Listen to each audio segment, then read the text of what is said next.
right. Hello. We are playing Alien tonight. This is Adventures Lollygagging and Friends. Everyone will introduce themselves in a moment. If you've watched this before, you know that we are in chapter 3 of kind of an ongoing campaign. We are in our Colonial Marines chapter. I think this is episode 4. I think we'll be able to finish the first mission tonight. We'll see. We'll see how many arms or legs I can rip off. And see if that slows us down at all. But other than that, we should be good to go. So thanks for those of you hanging out in the channel. If you're watching this later on YouTube, we appreciate that as well. Come check us out live sometime. And yeah, so let's just jump in. Let's say everyone, who are you? And something about your character. And if you've got anything you want to plug that you're doing, go ahead and do that too. So in order of rank, Melissa, you're up first. I'm Melissa with Adventures in Lollygagging. You can catch us here every other Monday playing this game. On the off Mondays, we play Ultraviolet Grasslands, which we just started up not too long ago. Fridays, we do Delta Green and Possible Landscapes. And Saturdays, we are actually making a switch. Finished chapter 1 of Worlds Without Number, and we are switching to another game. And I just had a brain fart and totally forgot what it was. So Blades in the Dark. Blame Matt for this one. Blame Matt for that. Matt got me started. Game. I want to play that. Unfortunately, our game's coming to an end because something else is coming up. But yeah, you're gonna love Blades in the Dark, Melissa. They've already decided they want to be drug dealers. They want to deal drugs to ghosts. What? So, really? Is that what you chose? We're gonna be hawkers. Apparently, we're gonna vice dealers. Yeah. We're dealing. Yeah. Interesting. Interesting. I thought we were gonna do a cult, but I guess not. I guess not. Yeah. I don't know. I thought as Ashley in our group, she likes cults, and I'm pretty sure Long has started a cult. Who's one of the other players in like every game we've ever played with him. He just constantly starts cults. It's really strange. Anyway, let's keep going. Chuck. Yeah, and in this game, I play. Oh yeah. Sorry, that's my bad. Master Sergeant Margot Barrett. She is theoretically in charge of things. She's got an eye patch and smokes a cigar. I definitely like the theoretically in charge. Theoretically, still alive is Chuck's character. So Chuck, who are you? I'm Chuck. Defenders of Cobalt.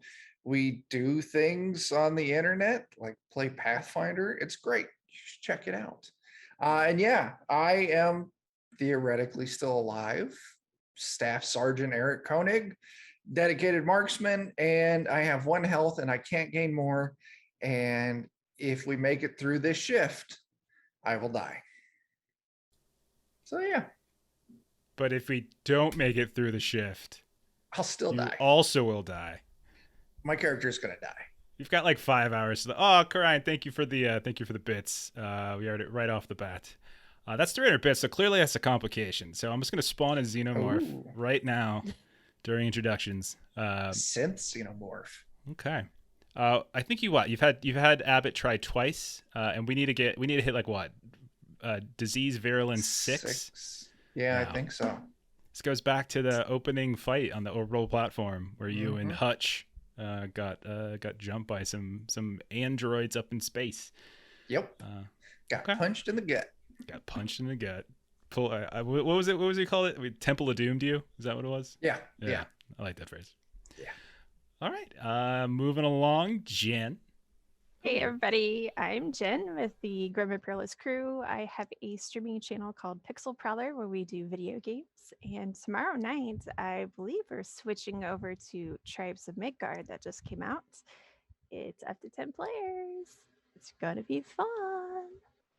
And tonight I'm playing Sergeant Zoe Ripper. She's the Comtech wizard of the group when she's wizarding anyway. Okay. That's wizarding. Okay. Wizarding. Very nice. Bottom row, we got Adam. Hello. Name's Adam with Grim Imperial Studios as well. And you could just check out the things in the links that Nightbot was so kind to post for us. And I'm playing the Hospital Corpsman Abbott, synthetic model. And yeah, I have lots of dice, but can't push them, so Chuck's gonna die. Yeah, And not even Koenig. It's just we're going right for the player, right for the heart of the matter. Heading up, right? I don't think that's against Twitch TOS. I think we can do that, right? I think so. I think it's for okay. the right amount of bids. No. Yeah. No.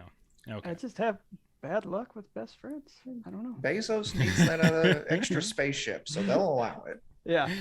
It is important. Definitely need to get them spaceships. Moving along. Matt. What's up? Hello, I'm Matt. What I got going this week? You can find me running Masks and Idle Without Tip over on Garblight Games at 9 p.m. Central Standard Time. Jeff's over there in that. And then Alien on the Free League channel, Sundays at 9 p.m. Oh, and I got a Q&A stream tomorrow on the Free League Twitch. Got one of the designers for Forbidden Lands coming on to talk about the latest Kickstarter. That's going to be tomorrow at 10 a.m. Mountain Time. So what is that? 11 a.m. Central Standard Time. Coming on to talk about the latest Kickstarter. So it'll be fun. Awesome. And who am I playing again? I just started a new character. Spuds. Corporal Donald Spuds McKenzie. And I'm not going to lose a limb to Jeffrey this time. No, I think I'm just going to take the head right off. Oh, that voice is just wonderful. I mean, he's no. What was your other one? The Southern guy's name again? I totally forgot. Very Southern. What was his name? I don't know. I totally forgot his name. In this campaign. Hobart. That's right. Okay. And then, speaking of cool voices, we've got the man, the myth, the legend. We've got Jeremy. What's going on, man? Oh, yeah. No, not much. I'm just a gaming pariah hanging out with people cooler than me, but having a good time doing it. I'm going to be playing Corporal Heckler, AW Claymore. I'm here to do whatever Master Sergeant Margobert needs. And if Ripper is a contact wizard, I'm a breacher barbarian. I like how we're basically finding like Conan, like parallels to all the characters. Excellent. All right. I think we're ready. to get started. This is let's do a quick summary, and then we're gonna dive right in because it was an interesting episode last time around. So the basic gist of this chapter of the campaign is that everyone here is a member of a Spec Ops Marine squad called the Hammerheads. They have been assigned to a kind of almost like a search and rescue mission. They had to head out to a moon that was controlled by Hyperdyne Synthetics, because reports were beginning to surface of something going on their factory moon, where apparently synthetics were kind of taking over, is sort of the rumor. And then a marine garrison at an anchor point, along with some colonial marshals, on a ship called the USS Asteria, was first sent here to deal with it. But then that ship disappeared, and your commanding officer has decided to send you this time, instead of a big show of force, sending in like a little scalpel to try to figure out exactly what's going on, figure out where that really, really expensive ship went, all those Marines and Marshals went, and figure out just what the heck's going on this particular planet. So like you have a couple different objectives. The primary one is to ascertain who controls the moon and sort of determine whether or not this like synth uprising is legit, and then try to retake the moon if possible without too much destruction. And then the second objective is to locate the USS Asteria. Now, you have managed to save some Marines. You found some Marines, like going all the way back to the very first episode when Koenig and Hutch were on the orbital platform. You found a body of a Marine there, and you found others along the way. And you've seen evidence that they had a patch for a group called the Hell Riders, which you know to be the Marines that were in the Anchor Point garrison. So you have evidence now that the Marines have at least been here. Not all of them. You found somewhere in the neighborhood of about 15 or 16. And there was a crew of 40, but that was a combination of both Marines and Marshals and other crew. And the third thing you were tasked with doing is to try to get into, while like taking advantage of this opportunity of getting into Hyperdyne's secure databases, and see if you can find out any information on some sort of black projects or other kind of sketchy synthetics programs they might be running. You even have an intelligence officer with you if you need to like dive into any of that at some point. So those are kind of the three main objectives that you have for this mission. More recently, you all have landed on the planet after a little bit of trouble. You've cleared the employee compound, like the main living dormitory. You cleared that out. You've rescued a few folks, including stream familiar Bud McCall and a NPC known as Hazel, who was a pilot of a ship we saw once. And then you decided to go check out the factory, the synthetics factory itself.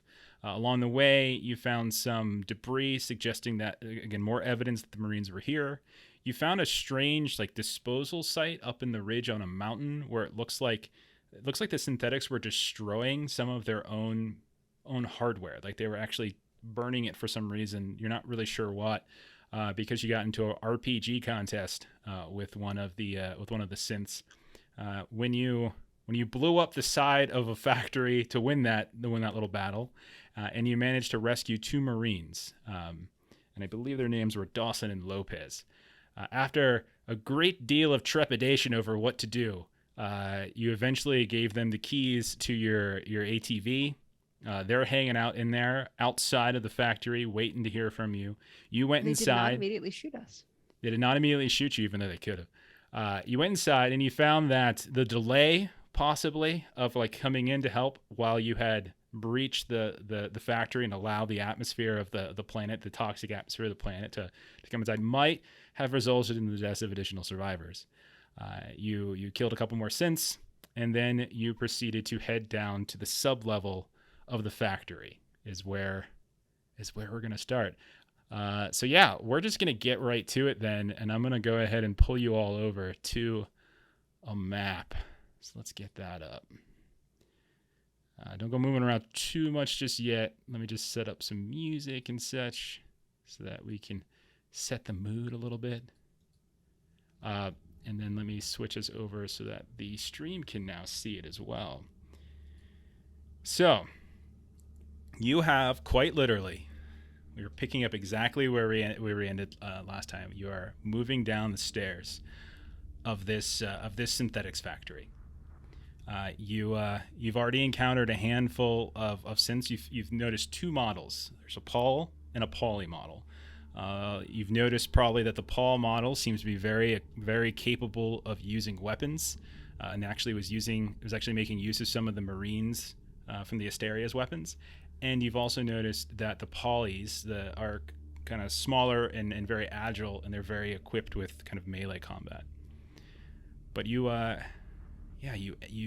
descend these stairs, and you can see that it's almost total darkness down here, with the exception of some emergency lights that have popped up. Up ahead, not too far, so kind of looking south, we'll say, according to the map, you can see some emergency lights flickering at what appears to be an intersection. You can see that there's a handful of doors immediately next to you. There's one to your left, one to your right, and then there's 2 more on the other side of that intersection. You can see that there's a fairly large crossway in between, cross hallway, that seems to kind of go around the corner where these emergency lights are flickering. When you listen, you can hear kind of like the faint hum of machinery, but it's hard to pinpoint exactly where it is. It seems to be coming from kind of all over at this point, like something's still functioning down here despite the lights being out. You do see right down the center of the hallway that there's lights that should be on but don't appear to be on. And then you also notice at the end of this hallway, which isn't very long at all, you notice that there's something on the wall. There's like the end is right down there, and there's some kind of cabinet or something on the wall. So anyway, that's just what you see when you first descend this staircase. What's the plan? Is anyone currently broken? I look around at everyone. Okay. I'm doing all right. Negative. Everyone fine? Good enough for today. I am not, but I am still capable. Do you need someone to attend to you before you move forward? I don't know if we would have the time in order to fix the particular issues I have. All right, let's start a sweep. Start Okay. with the doors. Right. All right, immediately in front of you, you can see that these doors, they're single doors. They have labels on them as you move up. Whoever decides to move up to them. The one on the right, like according to the map, says basically, what's it called? It's prototype review, in like this sort of blocky lettering. That's kind of the familiar font that you've seen elsewhere within the Hyperdyne Moon. And then on the left, it just says offices. That Oh, offices. yeah, on the left. So like map left. Yeah. I'm gonna try and stealth up there. As the forward observer, I will try to stealth forward and see what I can observe Okay. forwardly. Do you want to move even further, like into the intersection, or do you just want to just kind of get I up want right to just to that door? examine those first two doors, kind of just listen, kind of look at them, make sure there's no explosives on them, like in the session I missed. All right, observation will do. If you want to, and the mobility for stealth, observation. If like there's something in addition. Yeah, I you're want to looking examine for. both those doors. Observation. Mhm. That, yeah. Okay. Stress. Also, Karayan threw 300 bits at us, so you all are welcome to heal some stress. So that's what we're using for bits these days. So if anybody wants to heal stress, you can choose to do it. It's an optional thing because I know some people like to have the extra dice, so that's entirely up to you whether you take it. But you can heal up to 3 stress right now. Each if of you us, want it. or Mhm. Yep. Oh, wow. Yeah. So, all right. I will. So. not. Of course you won't. Okay, so I think it's a double-edged sword with the healing of stress because sometimes you really want those extra dice. So when you roll the observation, you do notice one thing. It's not so much on the doors. You don't hear anything other than the hum, but you do notice that there are white blood droplets on the ground and on the stairs, and it looks very recent to the point where like when you kind of put a finger down in it, it's still liquid, suggesting that damaged synth has come through here. You look over at Abbott maybe, and it doesn't appear to be coming from Abbott. I was gonna say, who would be next up there with me? Would it probably be our breacher? Would it be yeah. I'm gonna point. I'm not gonna say anything, but I'm gonna point to you and point down at the blood, kind of like maybe run my finger through it and show you what I'm looking at, so you know exactly what I see, and point to the door it's going through. No words. No words. All right, then I'll start sneaking on over that way. He's pointed it out. I'll be the first through the door. Okay. Do you want to go through the left or the right? That doesn't. You can't like the doors themselves are white, and there's like not a ton of great light here. You don't really see a very clear track. It seems very sporadic, but it does look like someone came through here pretty recently. But you don't see any smears on the doors immediately next to you. But they are both here, and they both are locked.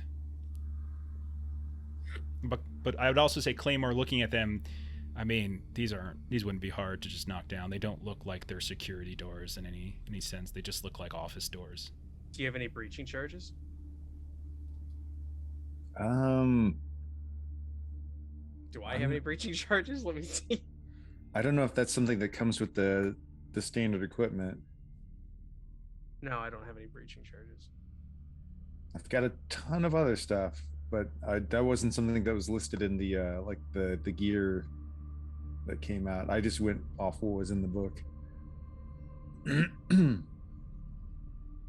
I'll like whichever door you point at, Claymore will just like pantomime like just putting a boot towards it and then shrug.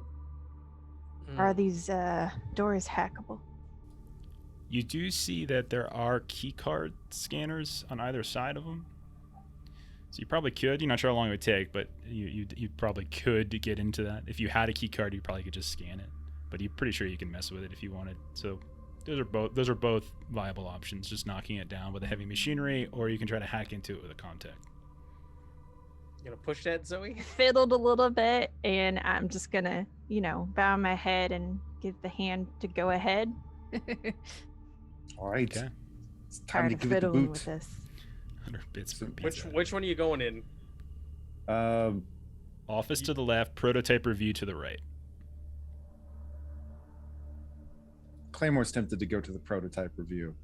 Okay. Unless somebody indicates otherwise. No, I If you just want to know look because I'm gonna at back you Mama up. Bear, I'm you'll gonna get a thumbs up. I'm gonna go opposite of the hallway view. So like when you jump in, I got the gun trained behind you to open fire if anything jumps you. So I just want to know which Gotcha. one you're going in so I can line up a shot.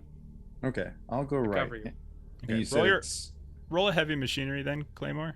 to all kinda right, knock I this will. down. Oh boy. All those dice. and That's not a right. nut. Claymore can never do anything that he's supposed to be good at well. Yeah, But he can anything only do strength things. related. Yeah. Yeah. no. He's If the you- if I brains of only the roll group, 2 or 3 surprisingly. dice. Sure. Okay. I'm pushing that. Screw Yeah, go ahead. this. All right. Damn it! Come on. You are able to knock this door open.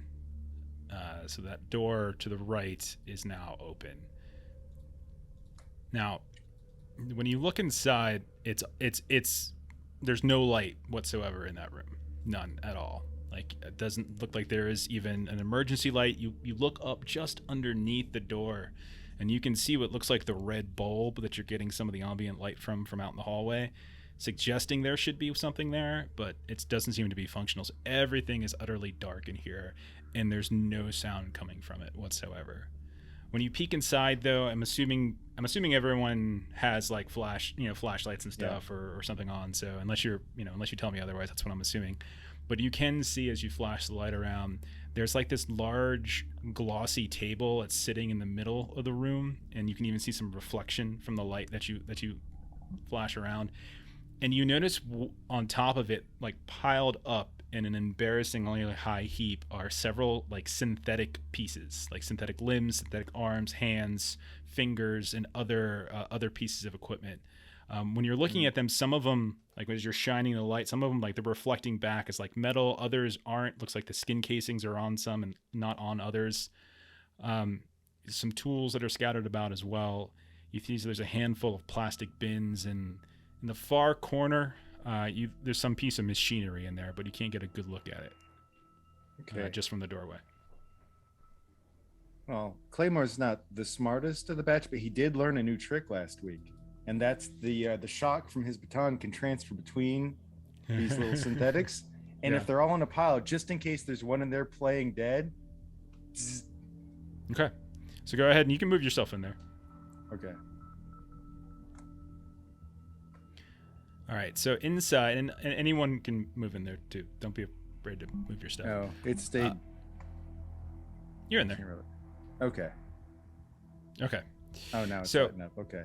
Yeah, it's just shadows are always glitchy and these things for some reason. Okay, so you see that there's these kind of three big, almost like recycling bins or trash bins type of thing. They're red Mhm. and then in the back it looks like some kind of machinery. You notice at the table itself, underneath the table, there's like cabinets and drawers and things like that as in addition to it. But yeah, there's this large machine in the back. If anybody wants to, they can roll a heavy machinery to try to figure out exactly what it does. I'm just When moving you- my token so I can see everything in the room. I'm not actually. Yeah, that's moving fine. around it. Sorry. It's not a huge room. It's all good. There we go. There's also like labels on some of the on those bins. Like one of them says heads. One of them says I'm sorry. Let me read that again. There's heads, there's like arms, and there's legs basically. Cool. How'd that heavy machinery go? Oh, I'll give it a roll. Okay. Just taking a look at it, you would guess that it has something to do, like just between looking at the table and looking at this machine and some of the tools and stuff that are affixed to it. It might be something that kind of stitches together the various segments of these limbs, like the forearms to the upper arms, the hands to the forearms and the wrists, those types of things. And you can tell that like there's no real pattern to the types of limbs and arms that are here. They all look a little different. Some are long, some are short. There's different types of tech. Abbott, you would just notice that some of the tech here, some of the shapes of these limbs are much more advanced than what you have been constructed with. So like these are kind of newer model designs. These designs are superior to my own. You looking to get an upgrade? It would be tempting, seeing as how parts of me are failing. However, these same machines also believed that Mother could love. I do not want to have any part of that. That's a good point. Mother No mother would ever cannot. love you. And will not. Oh, no. This is correct. Yes, unless Mother were to anthropomorphize me, but Mother cannot. That's right. We don't need you to turn into another abomination. You're as bad as you can be now. I appreciate your sentiments.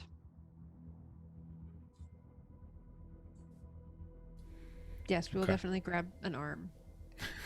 Okay. For my other character. Yes. Thank you. Thank you, Matt in the chat, for thinking about me. I've told the players this, but I put this room together months ago with like synthetic arm replacement stuff. Little did I know it would actually be useful for a player at some point. It's hilarious. Arms going in the pack. It's hilarious. Just take a couple different ones to see which one he Spares, likes. yeah. This is Legs, pretty- arms, toes, everything. It's pretty advanced stuff. I have plenty of pack space left if you want me to grab anything else, ma'am. I would say if there's anything that definitely kind of looks advanced, maybe like grab hmm an arm and a leg and Yeah, they're all something. like there's a bunch of stuff displayed on the table, and then you got these bins that have like labels for what's in them, like limbs and heads and legs and arms and heads as well. So like you can either kind of get it off the table itself, or like sift through the actual bins too. Is there a bin labeled intestines? Unfortunately, there's no. Oh, I'm sorry, I I didn't could use think of that. that. I didn't think of that. It's good thinking. Need some new spaghetti down there. It's in the Question other from chat. factory. That's a good question. Yeah, So it's a good one. the white fluid, the synthetic blood, is there any in here? The You stuff don't we saw notice in the hallway? any. Yeah, you don't notice any in here. It doesn't even look like it. Everything looks dry. This just looks like sort of dry prototype review. You don't even see like none of that, like the fluid that they use for sort of the run through synthetic bodies doesn't even seem to be in here at all. And so Claymore was taking a peek at this machine back here. This Okay. looks like maybe you take the one piece, then you zzz, and it goes onto the other piece. Okay, well that's not So- going to get us any information. It does So the you're thing saying with the thing. Oh, so this is an assembler. Yeah, I mean, if you want to use big words, yeah, okay. This is a put together thing. Okay. Yeah, but there's none of the fillings. Like, will it work without that filling? Like, go together dry? Are you referring to my artificial blood? Yeah. Perhaps this is not intended for something like myself, but for something like the rest of you. We'll make note of this. Is there anything else in the room that we haven't looked at? There's the cabinet underneath the there's the cabinets and drawers underneath the table, and then there are the three like recycling bins that are each labeled something else. That's it. That's the other things in Okay. here. I don't look at the cabinets under the bin, or the Okay. cabinets under the table. Yeah, you start going through and it just looks like a bunch of tools and things, like kind of specialty tools. It looks like it's less about, there's a handful of like screwdrivers and things like that, and wrenches and such, but there's also like what looks like very specific gear that's sort of designed for this. You also notice that there's like a pack, if anybody wants, there's a pack of electrical tools here as well, that could be scrounged up if anybody needed it. Barrett will kind of hold it up to Ripper and just be helpful if we run into anything. Sure. Might be helpful. Mechanically, they give +1 to contact rolls if you're able to use them to help in this situation. Fancy. Nice. And I'll pocket a couple of the specialty things. Okay. Doohickeys. Yeah, that's fine. Peek in them bins too. Are they large? Like large enough someone could hide in them? Yeah, they're like the size of a recycling bin, or like like Okay. something you would put at the end, like almost like huge trash cans. So you've got like legs, you've got arms, and then the topmost is heads. You say a 96-gallon bin? That's what I do Did for a I? living. I know. Oh, That's, yeah. that's Oh, how that's big right, they that's are. right. That's what I do for a That's right. living. How would you? I'd say it's approximately 96 Approximately gallons in 96 size. gallons. Yeah. Holds approximately 96 gallons. Yes. Spuds, come over here and take a look with me. What you got there? I'll keep an eye on it. You flip it open in case we got any guests inside. Oh, I suppose so. You're injured, so I'll do the flipping. You do the flipping, I do the shooting. All right, I'll take the Oddly end of enough. my pulse rifle and flip it open. So you take Did the remind end. me a little bit of my ex-wife. That didn't even really fit. You just sort of threw that in there. I mean, he's always The poking the flipping and the tip in places shooting. unexpected. Flipping it. Oh, I What didn't mean marriage it did you there. have? Jeez. There's a reason why she's my ex, and I'm pretty sure it's mostly my fault. That and that no good kid of hers. Of hers. Okay. We're learning so much about him. So much. He was a little shit. Didn't like jelly donuts. That's how I knew he was no good. He's definitely a monster. That's a Yeah. monster if I've ever heard one. So you flip open this, we'll call this the legs bin. You look inside, and they're much like the table, but it's just legs. It's hard, like, and there's legs and there's feet. There's different segments. They're not connected, but they're all in here. You start rooting around with the tip of the gun. You don't notice anything inside. Arms On or to head? the next one. Okay. You go ahead and you flip open this one, and you see immediately as you do, you notice as one of those poly models leaps out in your direction. Yeah, Or I it's die. pretty good. So let's just do initiative. He really was fast ready. Then. Coning You was were- ready. Oh, you 100% is, yeah. So you're not ambushed whatsoever or anything like that. Okay. But yeah, I think she was also ready too. So we'll just do we'll just do what's it called? We'll just do combat. All right. Roll all. And begin. Okay, so Ripper, you're still out in the hallway.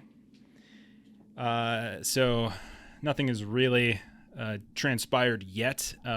You're looking down the hallway and you don't really see any movement still. You don't hear any sounds. Nothing's going on. You just hear people shuffling around on the inside. So unless there's something you wanted to do, we can move to the people who are inside. I'm We can ready to shout, move in. "Oh my God, one of them is alive!" Oh, God. Coming from the room. You hear a strange voice from the inside saying something's alive. I'm just gonna move in. Okay. So you go ahead and move in. Spuds, you were one of the people opening this, and you can see that there she is. She's struggling, it looks like, with trying to climb out from underneath all what looks like these various faces and skull pieces. What would you like to do? I would like to back away Okay. and shoot. All right, go ahead. Get some distance between me and this thing. Oh yeah, there's plenty of places you can move around in here without a problem. 3 damage. 3 damage. Why is that not showing? Okay. All right. All right, so 3 damage, and so yeah, you empty into like the recycling bin, and it's just a plastic bin. So even if you don't hit her directly, like the bullets are flying through the bin itself, and they're just kind of taking her down. All right, Barrett, you would go next. Okay, I will try to shoot as well.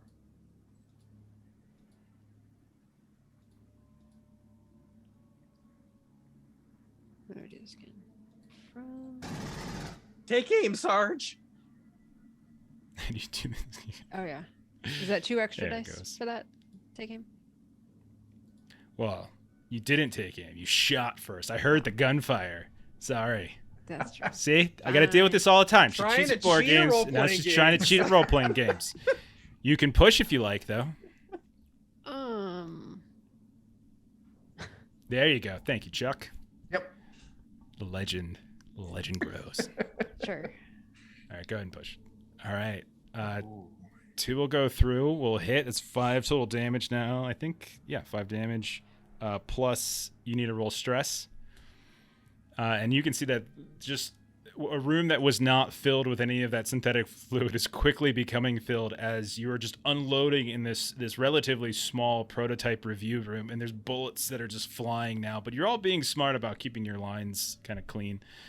All right, so you start to stress out a little bit, Barrett. You fire, and then you just kind of lock up, maybe to the point where we just hear the click, click, click of the gun. You just hold the trigger down a little bit too long. Everybody go ahead and take a point of stress from that. It says your stress level and the stress level of all friendly PCs in short range. So that's everybody. It's a very small room. Yeah, good thing this isn't a board game. Otherwise, you would totally be cheating. Okay. But this thing's pretty messed up. Abbott, what would you like to do? Abbott will look over, see everything that's cascading in white goo, and then he'll say, "That's an unexpected threat." And so he'll take out the torch and walk up towards it and attempt to torch its head. Oh yeah, go right ahead. Go ahead and roll it. 3 damage will be enough to put it down. Let me go ahead and roll for an injury. And you have essentially melted one of its arms down. Got an arm. Good thing they're in a room where they can get an easy replacement. But yeah, so you just melt it down. The arm catches on fire. Maybe there was some sort of fluid, some sort of gasoline or something on it from before, and it just catches fire. She flails away, but by the time she beats down the fire itself, you just see these kind of limp cords hanging down from where her shoulder is. I recommend you cease and desist. She kind of looks at you and kind of tilts her head as if she's considering you for a moment. Not so much what you said. Koenig, you see everyone kind of unloading on this recycling bin in the corner. What do you want to do? I want to take aim. Okay. I want to shoot. Go right ahead.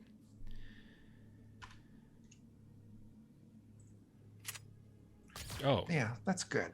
Yeah, that's so much damage. Just go ahead and describe how you destroy this thing, because I'm not headshot. Multiple injuries for that. Okay. Headshot. Right through the lower jaw, though, so I can catch the spinal cord and just remove the head and a bit of the spine. Tilts the head, looks over towards Abbott, and then head is just ripped off completely by the shot of your sniper rifle.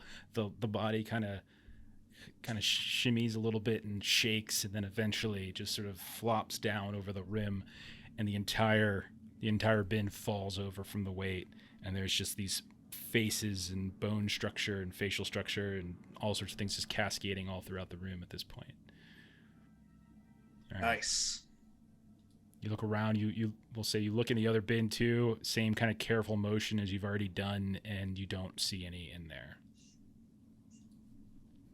I'm gonna say put a couple rounds into the bin first. Then Fair enough. Yeah, sure. And when you go over and you lift and you check, all you see are now completely torn up from bullet fire, all of these synthetic limbs. This is concerning. What's that? Well, to my knowledge, synthetics are not concerned with self-preservation. Therefore, I would assume that this was specifically for ambush. Yep, I absolutely agree with you on that one. I absolutely believe we're walking into a fight where our cover's blown. Yes, I think we should, taken everything we can from this room, we should exit, go across the hall, see what else is in the offices. I'm surprised you passed up on the opportunity for that euphemism. Which one? About cover. And I will do as Master Sergeant Margot Barrett does and walk off. I will take one of the synth heads. Okay, sure. Roll a d6. Yep. Okay. Yeah. So are you doing the same breaching procedure? Claymore, you want to roll I'll ask to... Ripper to try to hack again and see if okay. that works. Yeah. This time. So right across the hall. Nearby. Okay. I'm gonna motion again. Go ahead. All right, Claymore. I'll get All right, down. here we go. How's your gear there, Z? You seem to be doing so well. I'm just practicing. Okay, one is totally fine. These are pretty modest doors. There's nothing. Again, they're just office doors. You just take a quick kick. You knock right against where the handle is, and the door just rips open. The frame splinters a little bit, but who cares? You look inside, so you can go ahead and step in a little bit, and you can see that it is just like a small office with a handful of desks here. Again, doesn't look like that emergency lights are on at all as you step in. And you can see that there are various like computers on desks in here. All of the computers seem to be without power. There doesn't really seem to be any like hiding places in the room. The desks are all kind of glass countertops. You can kind of easily see in them. You see a bunch of like synthetic plants as well. Perfume. It actually smells kind of nice in here. There's a bookcase that's on the northern wall that's got all these like binders on them as well. It doesn't look like any like published material. It looks like kind of professional like binders that they're kind of keeping up catalogs of various things. But yeah, there's a handful of what looks like workstations for folks. Go ahead and roll anybody who wants to, who's not like kind of keeping watch outside or something. Anybody who's going to actively search the room, go ahead and roll observation. And let me know what you got. 3 successes. Okay. So, Spuds, you start shifting through the workstations, let's say, and I mean, there's a couple things you notice. First of all, kind of curiously, you notice that there are absolutely no signs of kind of personal portraits, pictures, photos of anybody. There's no family photos. There's no photos of anything. No children, no spouses, nothing like that. There are plenty of personalized like tchotchkes and different things that are on top of the desks, but you don't notice anything that would suggest like recognizable photograph. You see that there's like coffee mugs, calendars, etc. Doesn't look like anything's been used here recently either. There is a small little bit of dust. It doesn't look like anyone's actively used these computers in some time. You do notice with your 3 successes, you find as you're going through some of those personal items, you find 3 things. You find a small bottle filled with some Never Sleep pills, 3 doses in fact. You find a fancy watch that you would be able to recognize as a Samani E series watch.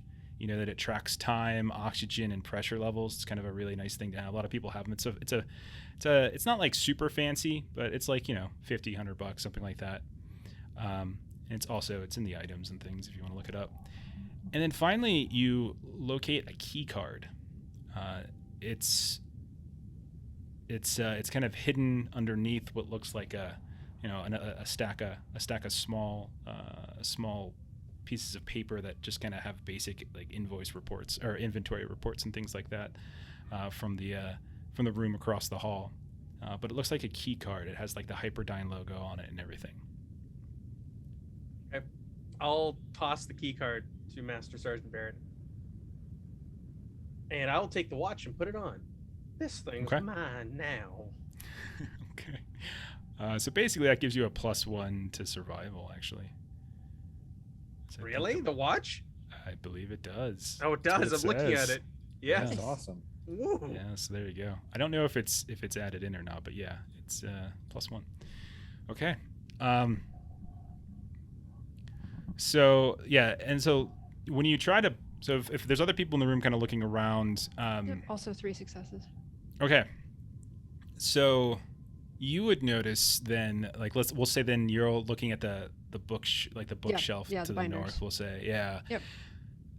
So you can see that they seem to contain like just a quick look. You're just flipping through them. If you wanted to read through them, that's like going to take a little bit longer time, but just a quick flip and you can see that they contain a series, like a bunch of different protocols for running some machinery in the factory itself, and you can see that a lot of this is just sort of maintenance guides and stuff like that. There's also what looks like protocols for file structure storage, like on their systems. Like what's the kind of proper procedure of where to store certain types of files. And there's like other basic information about like, make sure you change your password every couple of months, etc. here and there. But specifically, the two things that kind of stand out to you are like there's a handful of like engineering schematics for certain machinery in the factory that that is very useful, and like studying it could help if you ever have to use that machinery. And also, I mean, you would imagine Ripper might be able to get something out of the some of this like file structure data, and so if you ever have to like root through the computers, this could potentially help as well. That is one of our missions, to get some information. So basically, if you have the time and you're not doing this in a rush, and you can sit down and like kind of try to hack through some of their consoles, find a computer that's working, because these aren't, you get a bonus. You get a +1 CompTech for your hack attempt. And if you ever try to use any of the machinery here, the heavy machinery stuff, you also get a +1 from having this stuff near you. So you're saying if we wanted to attach an arm to a person, if we read this, it might help us figure out how to do that? No, it wouldn't. That's not exactly what I meant. No, I'm sorry. It would not help. Just say it, maybe. Maybe not there's a help. machine that does the thing. No. Most of what you're seeing is synthetic creation. So you're seeing print, manufacturing, like heavy duty manufacturing devices.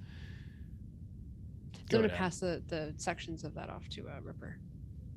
I'm going to continue to look on the walls for any sort of fire escape plan, just to see if we can get a layout of the area and see if any of the rooms are labeled or not.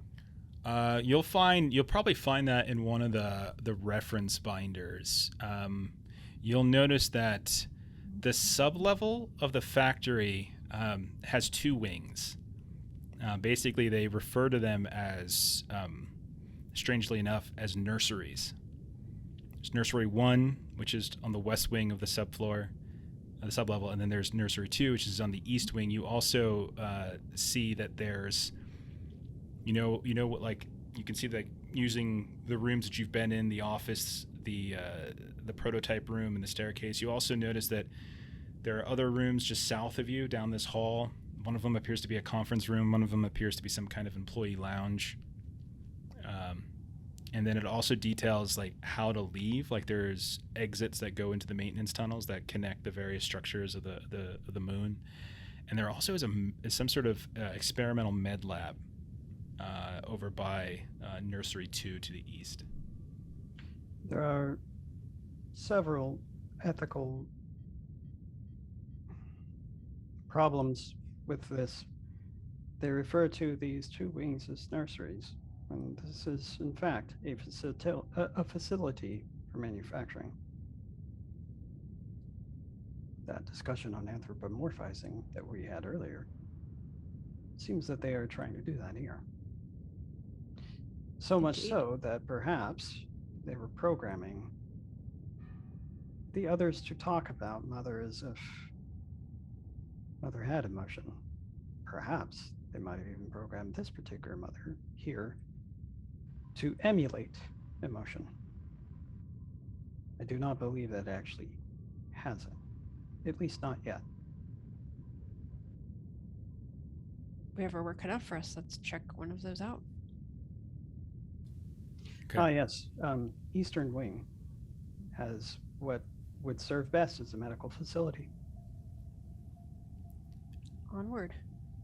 Koenig really and Claymore, you're still out in the hall, right? So go ahead and roll observation tests while both you can roll since you're still out there. Oh no. Sorry, Matt. I didn't mean to cut you off. All right, that's good. I was just gonna say I'm gonna roll stealth to go up the hallway again before everybody else moves up. Okay. Once they're done their observation rolls. All right. What did you get, Chuck? I get to scream. Well, I get to roll panic. Yeah. I got So a I'll- success and a maybe face hugger and a scream.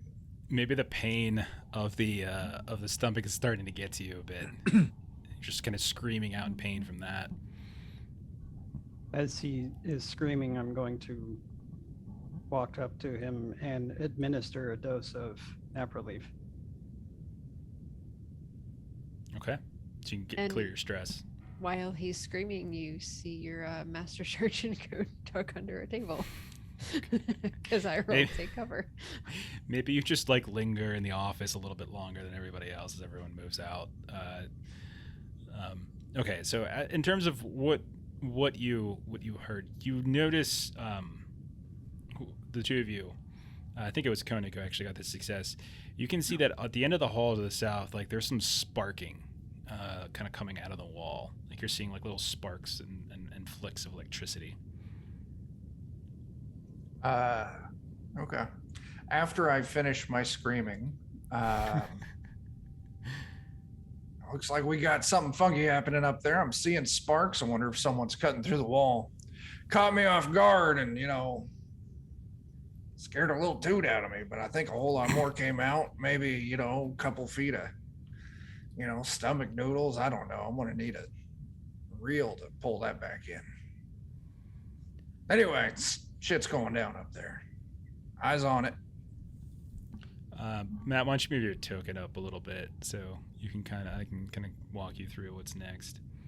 So, in the middle of the intersection, you notice as you move up, you can see exactly what Koenig's pointing to. There's some sort of large junction box, some sort of large electrical box to the south, where it looks like that sparking is happening.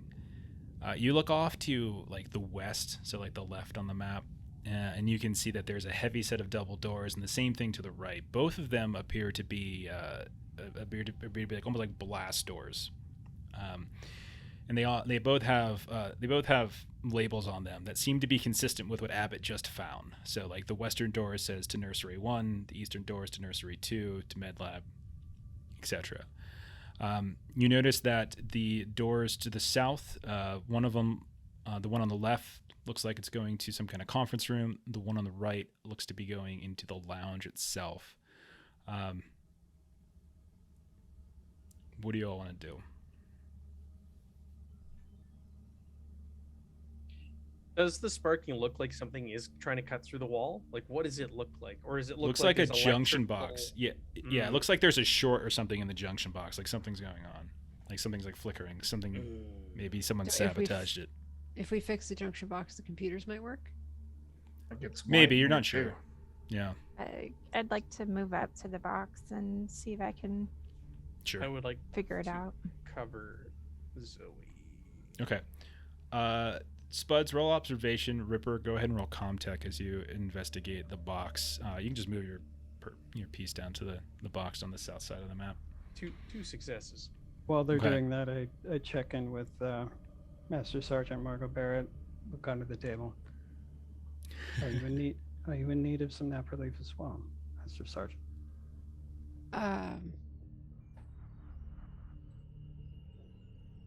That might not be a bad idea. He just keeps screaming. Well, you should be fine for a while. Now.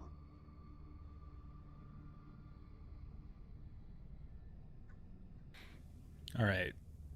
So, Spuds, you got successes on your observation. You notice that the white blood smear is on the right door going into the lounge. It's hard to see because the doors are white, but you can actually see it as you watch Ripper go past towards the junction box. You can tell just kind of from the shadow that she cast over top of it, you can see the slight differing of the shades of white, suggesting that at some point recently a bloody synthetic has gone inside.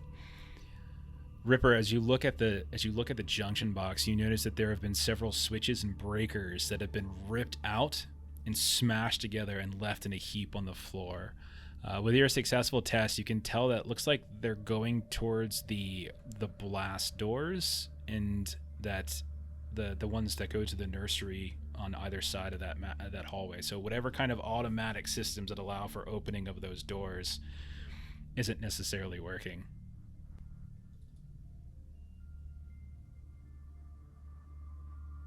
In regards to synthetic blood, I'm not even gonna look behind me. I'm just gonna reach behind me because I know that Claymore is behind me, and I'm just kind of like pat him and hit him and like point to the blood on the door without saying a word. All right. I'll be ready to.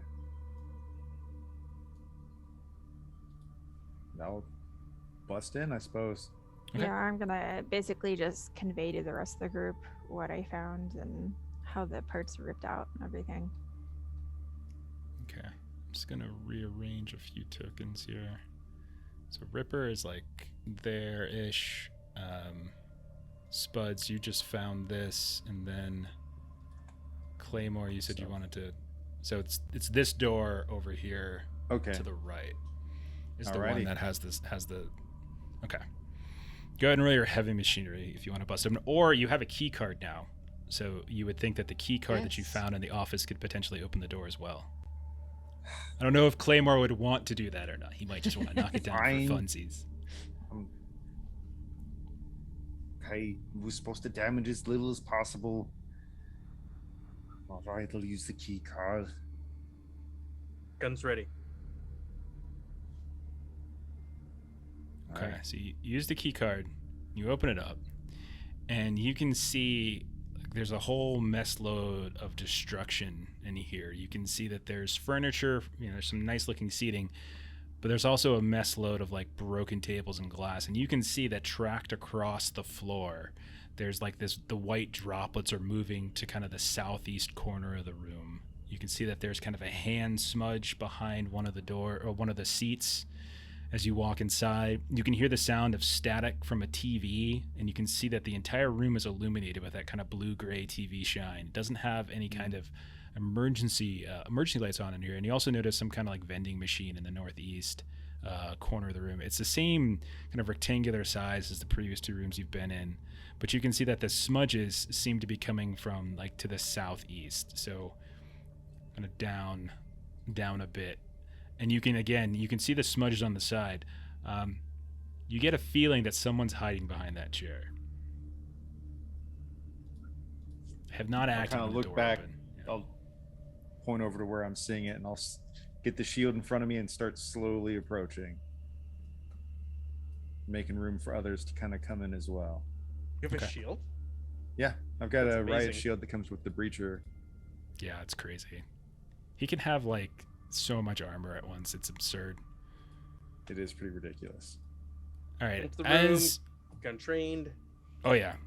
So as you two slowly move forward, you can see that a figure, I don't know why it comes from all the way over there.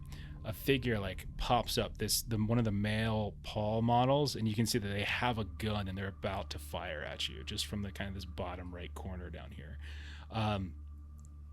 But you two are ready, so go ahead and both you can roll your attacks. Like they pop right up, but you were ready and trained. You were good to go. So go ahead and you can both roll.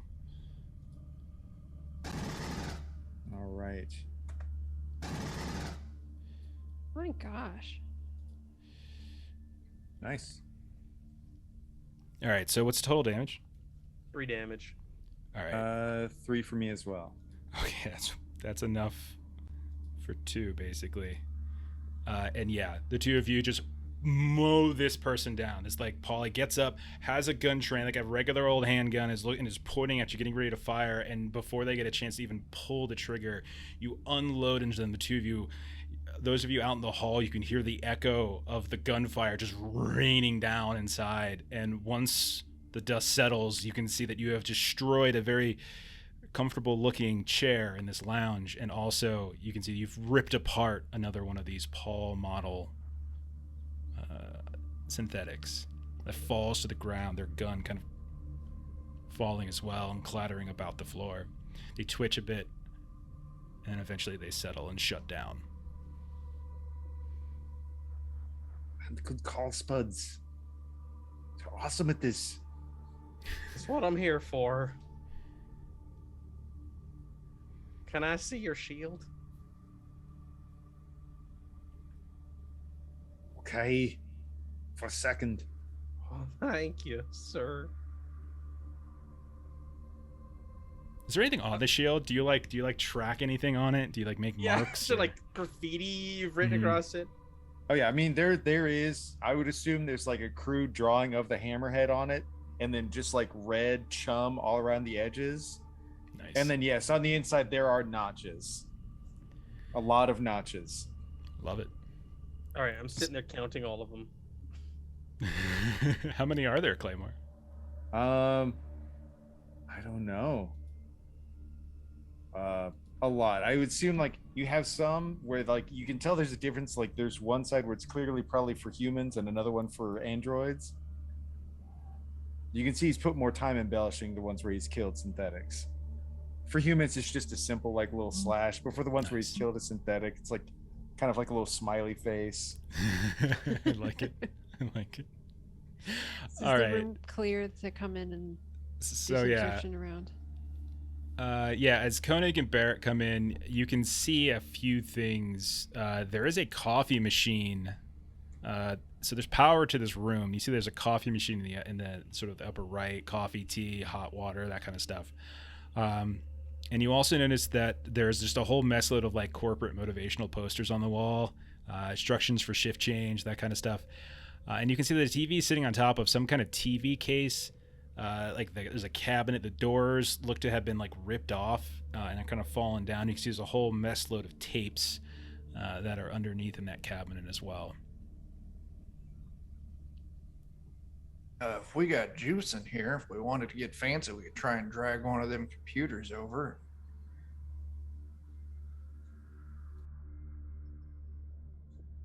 Someone else is going to do it. I'm dying. I don't know if you noticed. So from the offices, I think you're referring to. Yeah. Okay. Okay. Barrett can run back and grab him. All right.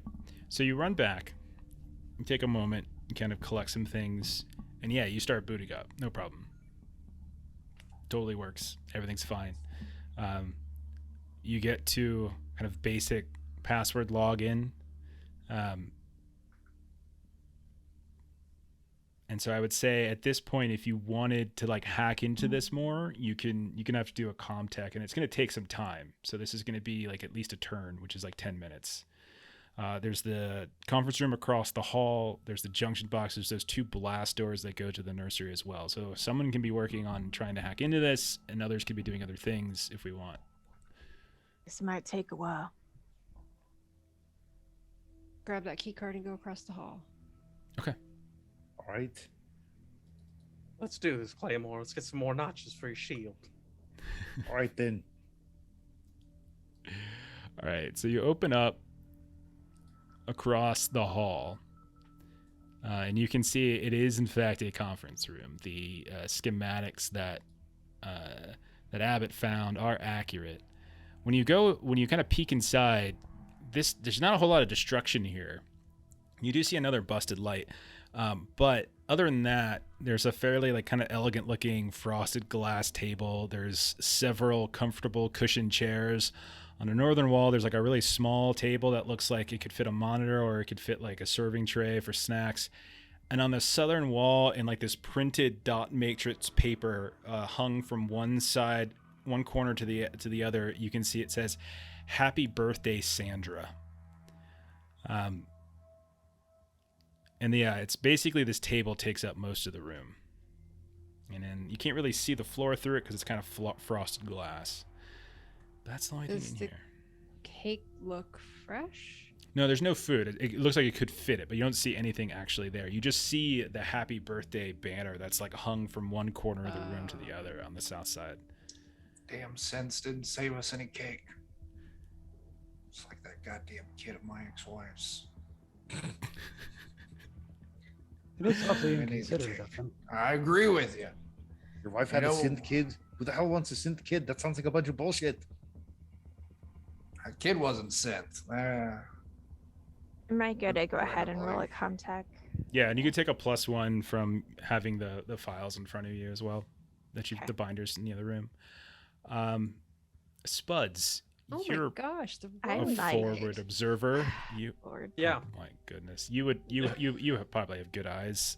You Yeah. would notice that there appears to be some stains on the floor, kind of coming out from underneath the table a bit, like What drag sort of marks stains? too, like kind of brown, old brownish red stains. You would guess it's dried blood, and like it looks like drag marks, as if maybe somebody was Like- hiding underneath the table and was dragged out from under it. Dragged out. Okay. Yeah, I'll just kind of like put my hand on the shoulder of Sergeant Barrett and just point to the drag marks, the dried up blood. And can we track where that goes? It doesn't go very far. It just goes a couple steps and then it stops. So likely someone was picked up or whatever. But you can see where it goes, and it goes underneath the table. It's where it began, somewhere down there. If you peek down underneath, you do notice that there is kind of a gross mess of things down here. It looks like some trash. Looks like some old food. Looks like a bunch of blood. Looks like someone might have been like holed up here for a little while. But you do manage, Barrett, as you kind of reach down to where Spuds is pointing, you do find another, like this ruined badge. It's kind of sticky and covered in what you imagine is now dried blood. It looks like a key card as well. This one actually has a name on it. It looks different than the one you had before. This one looks like kind of an important looking badge. Like you would guess, like there's probably some degrees of access. But the name Armand Dixon is listed. But you can see that like the magnetic stripe is kind of like all ruined and funked up. And there's like a small picture of the man that's a little bit obscured. It looks like an African-American man in his 40s with a beard. But you have a name. I was hoping it was going to be Sandra. That's what I was. Well, I was hoping not. That Sandra got to enjoy Hell her of a birthday. birthday if not. support. Yeah. Oh yeah. Does Dixon ring a bell? Is that a name that we've come up before? It has not, no. Okay. How'd you do, Okay. Ripper? What's going on over here, Z? I'm just doing so great right now. You would have So pushed far, that. no contact rolls tonight at all. It's great. She can't push. She rolled a stress. She rolled Yeah. a face hugger. So basically you can you're the first turn you took. So if we're doing like stealth mode turn, we're not usually too mechanical with this, but like basically it's not like you're never going to be able to do this again. It's just, you just wasted like 10 minutes, and the time it took them to clear another room, you have not gotten any progress done whatsoever. Where's that this? Where's this? I don't understand what's happening here. We would need assistance. I suppose if you want to give me a hand, that'd be helpful. I can provide one. Okay. I've not read any books on Comtech. I'm sorry, I'm not much help to you. There are other doors that we can check out while they're. The only other doors Working on left that. are back up the hallway. You can there's like heavy sets of double doors that one went east to nursery 2 and med lab, and one went west to nursery 1. We should probably have everybody with us before we move on to that. Okay. So you just tell me, do you want to wait around more for Ripper to continue to try to hack into this thing, or do you want to just kind of continue pushing forward, or both? Because you can always leave her here by herself. By myself. Split I'm party. not gonna leave her here. by Split the herself. party. And she was getting help Split the from. party. Anyway. Oh, I would be with her. I think I figured it out. It Okay. was 1, 2, 3, 4, 5. I mean, It's the I figured same combination with as the my luggage.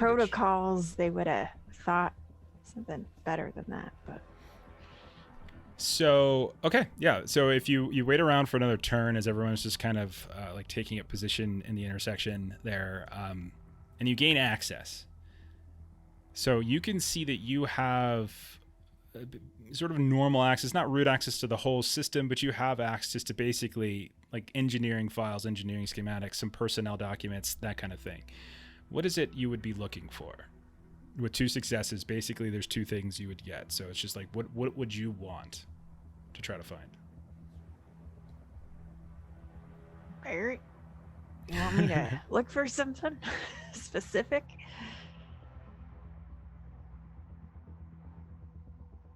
Going back to our mission, we're specifically looking for information. Yeah, any kind of like secretive synthetics programs, black ops programs, anything that Hyperdyne might be doing that they're keeping off the books is sort of one of the things that you might have access to. Sure. Okay. Is this part of the dark web? Just kidding. You find, okay, so I'll say what you find with 2 successes.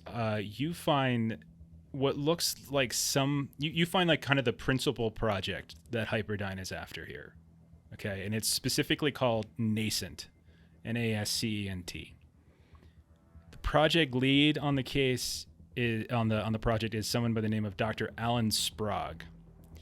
The project is listed as active, but it's also listed as non-public, meaning it hasn't been released in any particular area.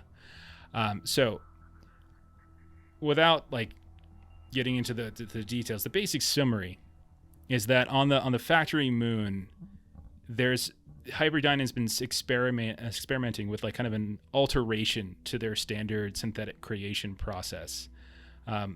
There's a significant amount of redaction and files that aren't like that you're not getting access to currently. But it seems to involve some sort of imprinting procedure that they're describing. And how they're trying to use some sort of like data some sort of project that they gained from Wayland Yutani to try to use like kind of hive queen mother mentality and try to imprint that into synthetics for more direct control and kind of networking between synths so that they can communicate like regularly with one another. And so it's all about like kind of raising them together and creating them together and having one sort of central queen or one central figure imprint upon the rest of these nascent synthetics so as to kind of better control or coordinate their sort of their communication and their activity. If that makes sense. Looks like this is some kind of project, Nascent, led by Ellen Straub. Looks like they're trying to do some kind of hive mind thing. Maybe there's a queen we could find somewhere. Maybe that'll help us out. Looks like there's one that controls everything.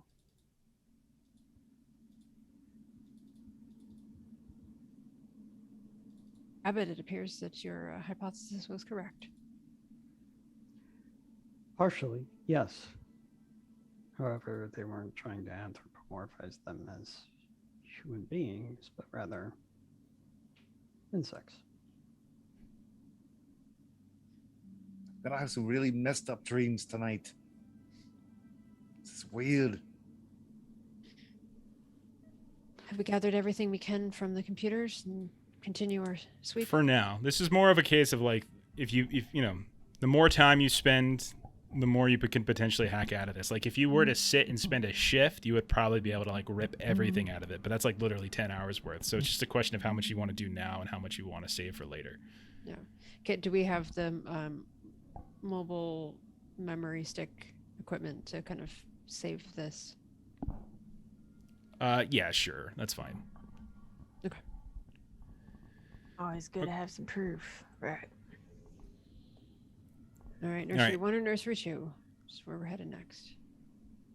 You want me to keep digging around? You want me to come with you and come back? I think we've got a good start for now. Let's move everyone together. Sounds like a plan.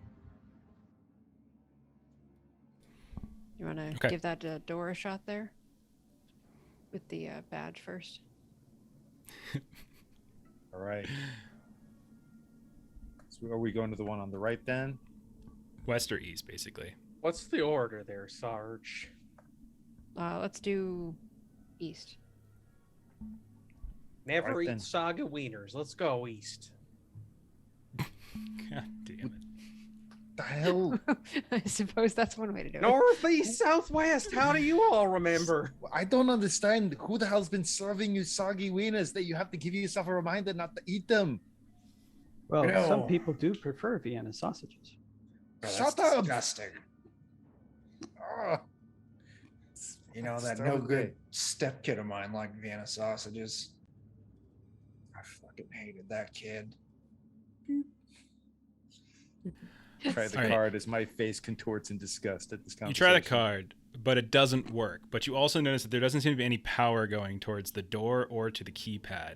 And that was likely as a result of whatever was going on in that junction box, some sort of sabotage. So like this is literally something that would require either repairing if you have spare switches and things that you can put back in the junction box, or you could just try to force it open. Well, we either fix it or we boot it. Given our limited time, I would vote for the boot. That's your call there, Master Sergeant. Everyone be at the ready. You seem to have surprises on just about every door here. All right, here comes the boot. All right. Roll your heavy machinery. How's he do? Oh yeah. 3 successes. Like a He-Man figure. You just grind your fingers into either side. Maybe you use like a crowbar. And you just pull it apart, and you can see you managed to get the doors open enough that you can come through without breaking it too bad either. With 3 successes, so you could potentially like come back through and reseal if needed. So you look inside, and again, it's another very dark room. You can see that there are occasional like red flickering lights here and there of the emergency lights, sort of the same deal you've seen this whole time. As you wander in, you can see that there's it's a fairly large room. In fact, like it's quite big. It looks to be some kind of like very big laboratory. Let me go ahead and just to make this easier for the stream. I'm just going to go ahead. You guys all have. There we go. Just do that. Okay. So that kind of gives you an idea of what you can see as the lights are kind of flickering. So it's very, very dark as you come in here. But you do notice that sorry, moving some things around. But you do notice that the main thing that you see right off the bat as you walk in is a massive tank in front of you. It's fairly, I don't know how many gallons it would be, Matt, but it's more than the recycling bin for sure. And you can see that it's filled to the brim with kind of boiling white fluid. You can see that the ceiling here goes up significantly high. Like there's darkness above with pipes and rafters that are underneath the floor above you. You notice that there's like the hum of that machinery is even more so here. And you can even hear like an occasional like beep and a drip sound that's echoing throughout. It's kind of an awkward feeling. You notice that on the eastern wall of the room, there's some like emergency lights that are flickering, giving kind of view of what looks like a sunken area. So that yellow square that you see on the map, everything within that square is sunken down about 5 to 10 feet or so. But you can see what looks like about 10 different pods that are circling around this central massive tank. Off to the north, like when you just step through and you look to your left, you can see there's these huge like metallic barrels that have been stacked up about 15 feet high just underneath the rafters above. And you can see one of them is kind of fallen down and is on its side on the ground. Right next to it, there's some kind of console that seems to be connecting to, running these very heavy-duty cables down into that sort of sunken area. Up to the northeast and to the southeast, you see that there looks to be kind of like observation rooms. You see that there's windows set up, and you can kind of see faint flickering emergency lights through them, suggesting that there's some kind of observation booths back there. To your right, looking to the south of on the map, you can see 2 things. You can see first that there's a very big garage door, a heavy-duty garage door, which you would imagine, based on what you know of this place, leads towards the tunnels that connect the various sites together. And you also see one of those kind of passenger vehicles that travels between them that seems to be parked inside. Off to the north, directly to your left, you can see there's some sinks, kind of like this, like instructions for if like you have any sort of chemical reaction, wash this, wash that type of deal. And you also see a set of double doors that heads north through this area. Everybody go ahead and roll observation while you're here. So that's just what you automatically see. Welcome, Raiders. Thanks for the raid. Lords and ladies of fate, thank you very much for the raid. We are playing Alien, and we are slowly crawling our way through a synthetics factory filled with all sorts of synths that have started to malfunction, throwing off the yoke of humanity. But yeah, we really, really appreciate it. Hope you had a good game tonight. They're rolling observation right now. Let's see what else they can see. As Chuck's character slowly dies. It's so true. That's why I was like, do you want to keep trying to hack the computer? Another 10 minutes? Another 10 minutes. Want to do another 10 minutes? And then all of a sudden, Koenig just keels over and dies. Aw. So continuing her string of being a really good leader, Barrett God. sort of takes one peek in the room and screams. Oh, dear. It's okay. It Okay. can happen to anybody. Did anybody pass their observation? Mm-hmm. I got one. Okay. All of you who passed, amongst the machine hum and the kind of the dripping that you hear from time to time and the beeps, the random kind of machinery, you hear what sounds like muffled weeping. You hear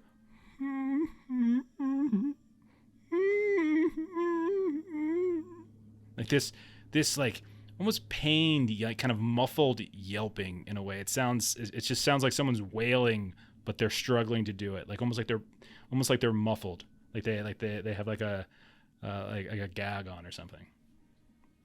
Either there's a hostage in here, or there's a synth acting like a baby, and I don't like either option. I'm gonna take a grenade off my bandolier and hold it up, and kind of like look at the Sarge when she stops screaming, and look for approval to throw a grenade in that direction. I love it when she stops screaming. Normally, I would totally back you up on that, but we've killed enough people we're supposed to save today, so why don't we hold that? Oh. Okay. Where would you like to draw your attention? Can we track down that noise? Yeah, it's coming from directly ahead, somewhere down in that pit. Yeah, that's what Margot's gonna just say. No, listen. Like, let's listen and Just- find it. If you would like, I can go and investigate. I Believe would me. like to take an indirect route instead of going straight there. Just move. Believe Just me. move your tokens. Move them. You know, and if you go too far, I'll say something. But yeah, you can move your tokens a little bit. Do you want me to go in there? It's a Wookiee. It's I'll Chewbacca. go in there. I already did the Borg. Now I'm doing Star Wars too. Doing All right. everything. It's the So- same IP, isn't it? Oh, Chuck. What are you trying to do to this? Oh god, this channel. We're over. It's Oh. over. It hurts, right? Oh god. I think you gave me scrotum cancer. I don't know how. All right, Adam. Mm. When you get to right about there, you notice right in front of you, down in the pit, you see a large figure that's on the ground, slumped against one of these tanks, and you also notice another one over here, and another one on the other side, and you can hear both of them like in unison are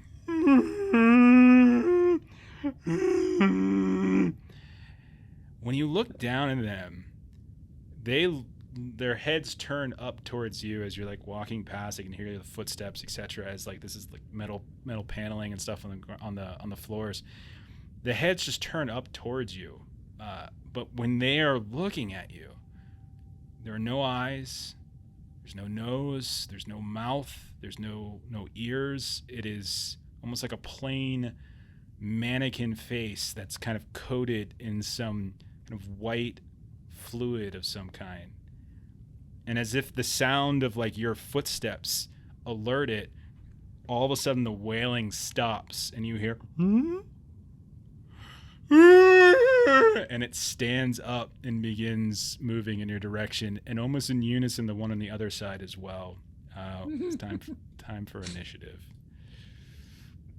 No. Do not want. This is not a person. Rocket launcher time. Well, it's not going to be for long. Actually, at the mention of rocket launcher, you do see Claymore look back at you, Sarge. It's like, huh? Wait, they just moved their heads though. They didn't move. They stood got up and they're moving in the Oh, direction. yeah, fuck that. Yeah, they're definitely moving. Yeah. They're definitely moving. This Okay. is probably important equipment. Oh, sorry. I should probably. It was. Yes. We were Man, on supposed the- to attempt to leave. Okay, Okay. Claymore, you're first, actually. Okay, like at the mention of rocket launcher, you do see Claymore look back at you with just like, puppy dog eyes. And then when it seems like maybe your face is indicating no, give an exasperated sigh, aim and fire. Okay. How many are Now, you see two, but there are 10 total pods here. Now, why is it on Abbott? I'm sorry. It should be on Claymore. Claymore does go first. Claymore, and then one of the synthetics, then Spuds, then Abbott, then Ripper, then Barrett, Okay. then a synthetic, and then Koenig. So I think I just hit the forward too fast. But Claymore, you are up first, and this thing again. This is a sunken area, but these pods are quite large, so it's actually going to get some cover from you from where you're shooting from. But yeah, you can go ahead and do it. Okay. On the map, it looks like there's this little thing that you can like unplug at like the northwest corner of it that I really want to just like yank that Yeah, and see what There are happens. some cables. Yeah, spent a lot of time on this Alright. map. I really enjoy Right. making maps. All right, here we Do go. that. Dungeon draft. Oh god, that scared me. I wasn't ready for it. Wow. I was That's, not ready for that gunfire. So it's 2, 3, 4, 5, 6. 6 damage. Okay. My frustration over not being able to use the rocket launcher leads to a volley of bullets. All right, I'm gonna give it like three cover. So I'm gonna roll 3 dice for armor, and see if I get lucky at all. Let's see, how did I do? I did not. So all of that goes through. How much total damage? I double check myself. I think it was 6. No, sorry, it's being a little funny when I try to scroll back up. No 5 worries. successes with 2 damage on the initial. So yeah, that would be 6 damage. 6 total damage. You unload on this thing, and you can see It's a even though it face moves down on and the ground. shifts, and it stands up, and all you see is this like completely. There's no clothing, nothing, just arms, legs. It's like a mannequin that just stood up, pale white, kind of coated in that sort of synth fluid. And as you rip through it, it shimmies, and it moves, and then its head just moves right back up again as if it didn't even feel any of it. And you can hear like it's yelling underneath that sort of synth outer layer, that dermis. And that's your turn. Shut up, you creepy robot baby! All right, so then the one that's actually up here is gonna go first. That was the one after Claymore on the track. So let me just roll something really quick. All right, so this is going to climb up onto the main and just sort of. You can see it awkwardly moving and loping, like it's not used to its legs yet, but it's like arms kind of flailing down to the ground as if it's kind of trying to use it for balance as it just runs clear and around and kind of gets over right up next to you, Claymore. I'm gonna say it's gonna have to use both its movement and its fast, or it's slow and it's fast to kind of get up there and do all that. So it can't actually attack, but it's like literally right up in your business. And you look up at it, and this thing has got to be 9 feet tall. Oh, one ugly motherfucker. As it looks down at you, dripping this synth fluid onto you as it flails past. Next up is Spuds. I will take aim and shoot at the one that just charged at Claymore. For sure. No cover, anything. It's fair game. Go dry. I hit it, but my clip runs out. Oh no. So Oh, 3 no. damage total. Okay. as it kind of turns to face Claymore, you just get it right in its side. And it's just unperturbed completely by this. And it has nothing, has no eyes. You can't even see if there's emotion coming from this thing. It's just this big, like, liquid mannequin of white. I start to twitch when I see that. And yeah, everybody in short range, go ahead and give yourself take a stress. Okay. Next up, it is Abbott. So we're caught up to the tracker. So Abbott, is your turn. The one closest to me hasn't been shot at all.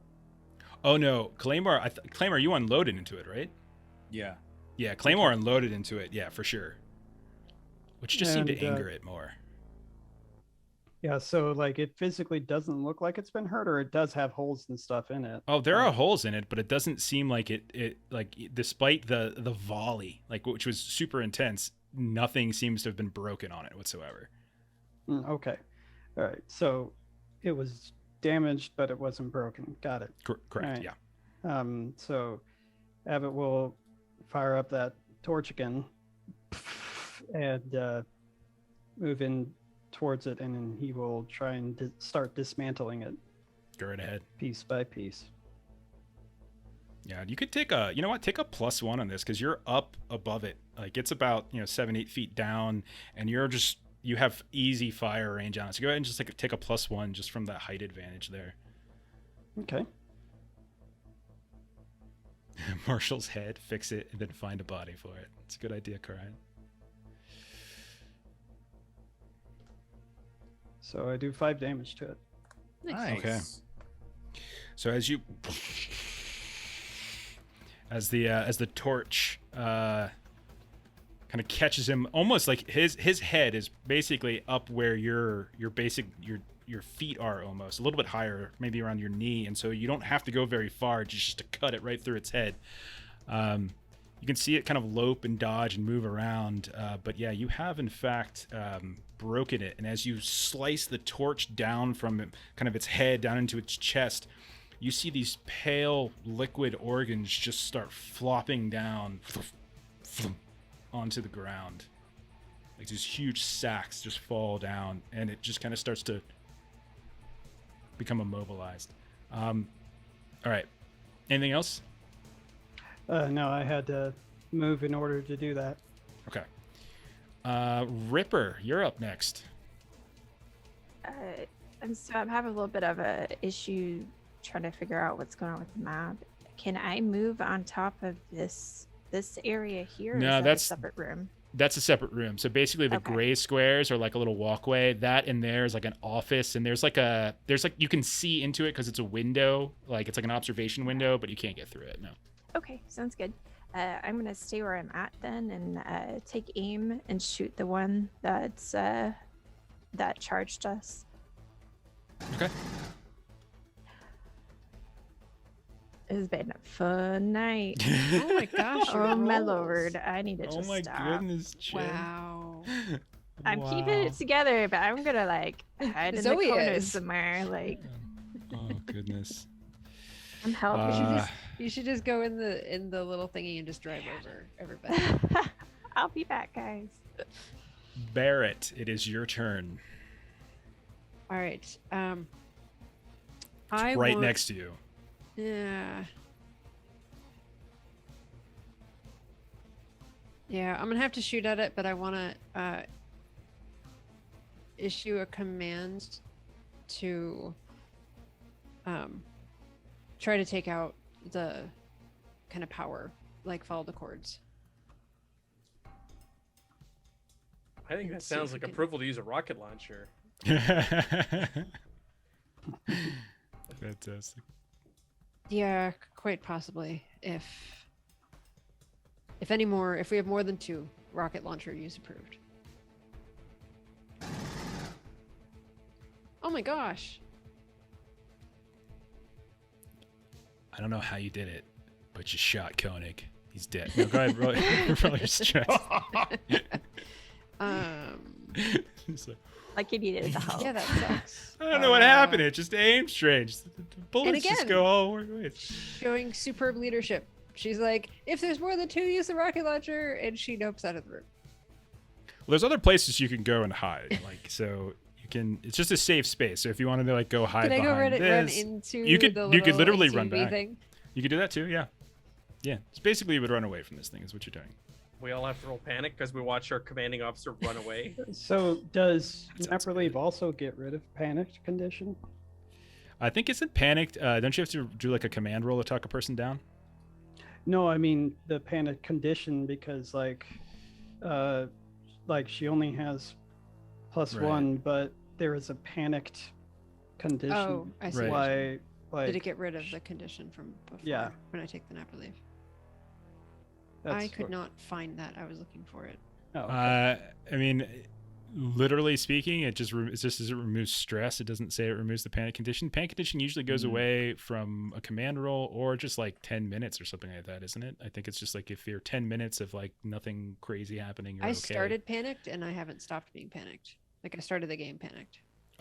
You could unclick yourself at some point, but now you are panicked. So we'll just say you're panicked, not +1, just normal panic now. I'm panicked at 13 because I've been panicked the whole time. All right, you got to unclick that at some point. Like you just, yeah, you should have unclicked that a while back. Just unclick it and reclick it because we'll say you're panicked now, but you're not like panic 13. Just going and just give Okay. yourself the panic condition again. Got it.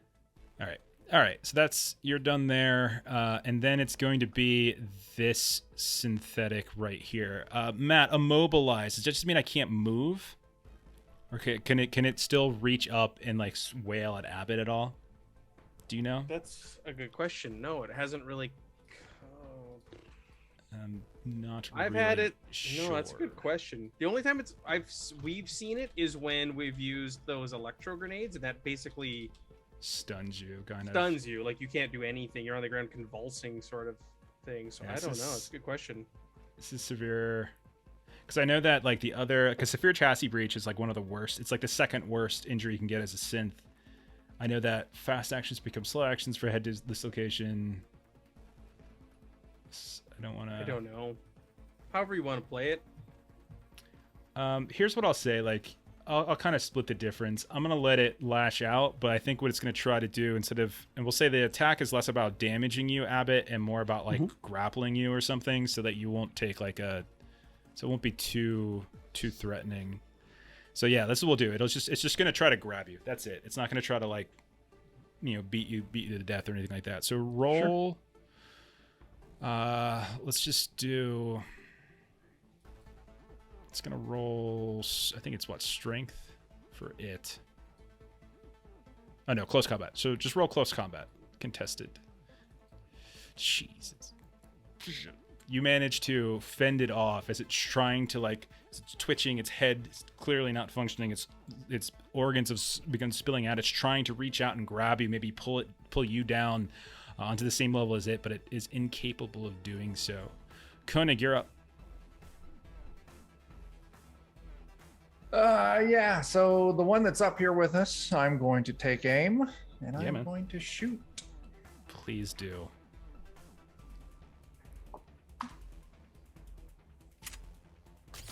Oh boy. 4 damage, and I get to roll some stress. Oh, and that means I'm out of ammo. Oh no. Good thing I stole ammo off that Mm. dead scent with the sniper rifle. Mhm. Oh, I gotta run away though. Okay. You can join me in the ATV. Okay. Oh, I I'm gonna love be that. safe in Yeah. here. The two highest ranking officers are just like, okay, well, you guys seem to have this under control. We're just gonna We dip got this. I did say Believe in if you. more than 2, use the rocket launcher. now. Okay. Before we start the next round, I got to do a couple of rolls just to check on something. Do I have to move immediately or wait till my next turn to move? I treat it as like you use your move. If you have your move action available, do it. Like if you have like a Okay. fast action to move, do it now. If you Okay. like, you know what I mean? Yeah, I don't. I used it. So yeah, okay. Okay. So on your next turn, you're going to be running. Yeah. Okay. All right. I rolled, What'd you and roll? none of your damn business. But actually, Barrett, It does concern you, so it sort of is your business. You notice in the car with you, you're not alone. What's in the car with me? As you open the door to the rear of this and dive in, you notice that there is a woman who is hunkered down in the front seat. Sandra. Looks like she's struggling to get on some kind of gear, like she's trying to hide. But Claymore, it's your turn, and you don't know that. Nope. And there's a giant monster in front of you that hasn't fallen, actually. Well, then, going to switch tactics. There's not more than 2, so I'm not using the rocket launcher yet. Plus, danger close. So I'm gonna break out the stun baton, see how it reacts to that. Okay, go right ahead. Oh God, that scared me. All right, 2 successes for sure. Total damage is 2. Mm-hmm. I'm actually gonna have to now. I'm gonna have to roll a critical injury. You reach out, you get the stun baton on its arm, and once again, arm just kind of shocks and then just falls loose and limbed like some kind of hose, just hanging there like a piece of limp pasta. Okay. All right. But it doesn't fall over or anything like that yet. All right, so then it's its turn next, but the stun baton, I think I have to roll a stamina to avoid being stunned, if memory serves. Sure, it has plenty of stamina.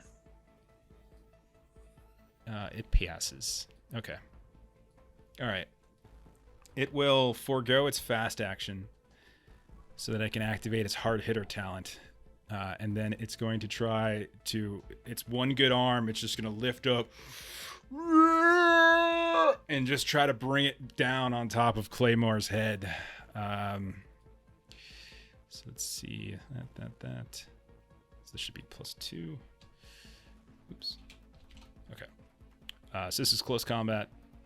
3 Lord. successes. I would like to try to defend against that. Of course. Please go right ahead. You got your armor. Okay, so I'll do close combat to see if I can try and avoid.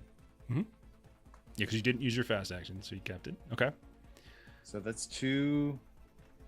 Okay, so Okay. I knocked out 2 of them. I guess that's Okay. something. But he's And now- probably hitting hard. And now roll your armor, Okay, because you still got armor. I do. Yeah. So you hold the shield up, and you feel the force. Like, it pushes you down. This is a strong baby synth as just pushes you down. And all of you watch as, like, Claymore is just kind of getting my crushed. God, I'm going to break your stupid face that you don't even have. Spuds, you're up.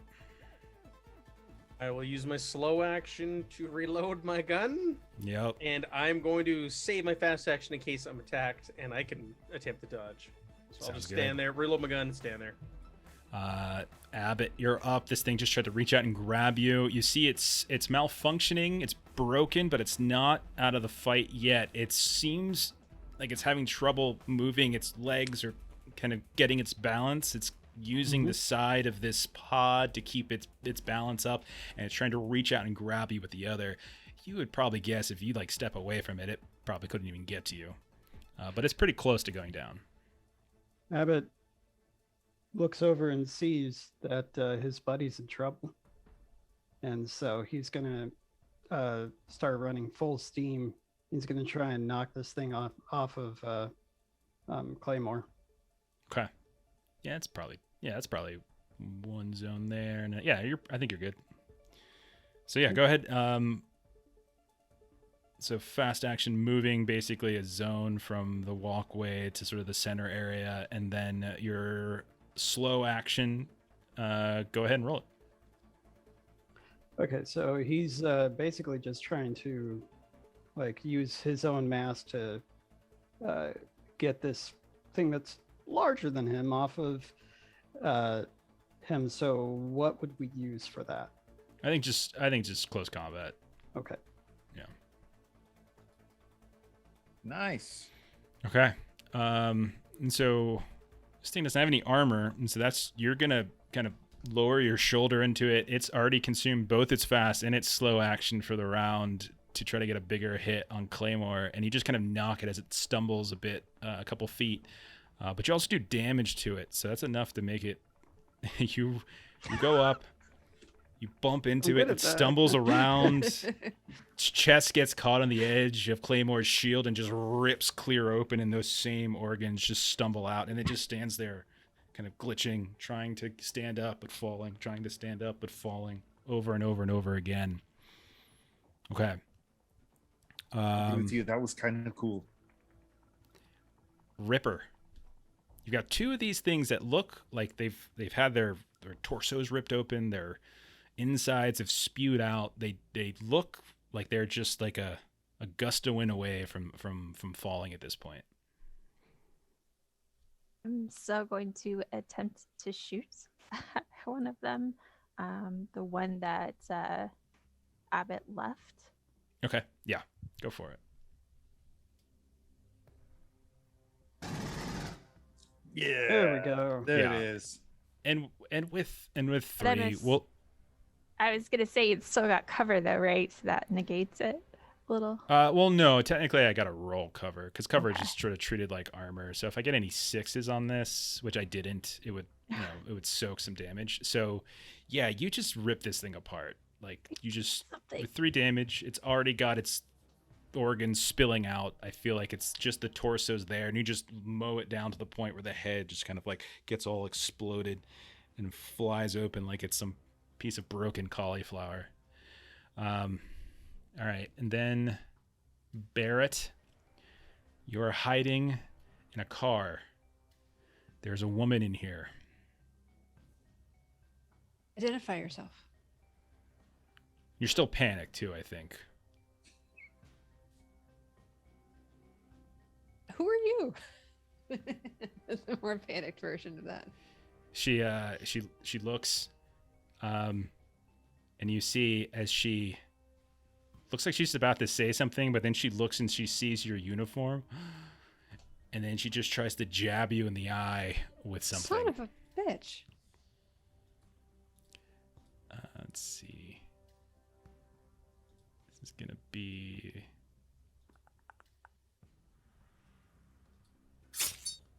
1 point of damage, or well, actually no, it's 2 points of damage. Good Yeah, gracious. for a knife. You have Oh, armor yeah. though. Roll your armor. Oh.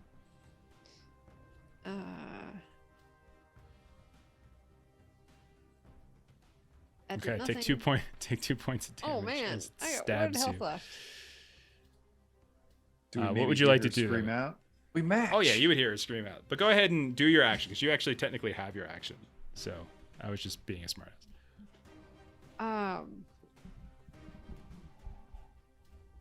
Well, I guess I'd. Well,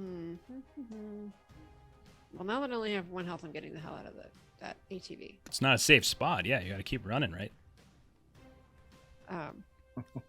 So you continue to flee to find safety. That Would I we- do. Would we notice that? Oh yeah, you would see More her than go just inside Waiting. and then immediately leave, bleeding like crazy. Right. Did anybody take out that power supply? And then Koenig, you're up. And were you fleeing into the car? I was gonna get into the car, but now seeing Just you you're leap right. out of the car.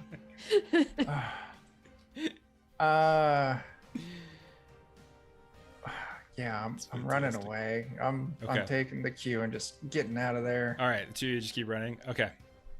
All right. Claymore comes back around to you. The one next to you is all but dead. You see it's still kind of functional. Probably like a coup de grace could potentially finish it off if you wanted to.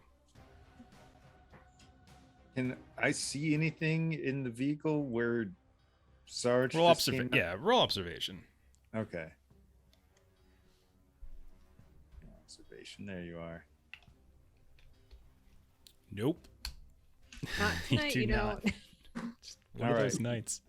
All right. Yeah, but in that case, I'll basically just shove the stun baton like into the opened breach, just for the most visceral, like shocking ending possible.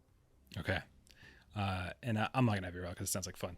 And so yeah, you just rip it clear apart. You find that angle where the kind of chassis was already ripped, and you just continue and sort of a massive fountain of milk just explodes out of them, and they stumble Who's to the the big man ground. now? And you just hear Shut up, you stupid baby. and just falls. Okay.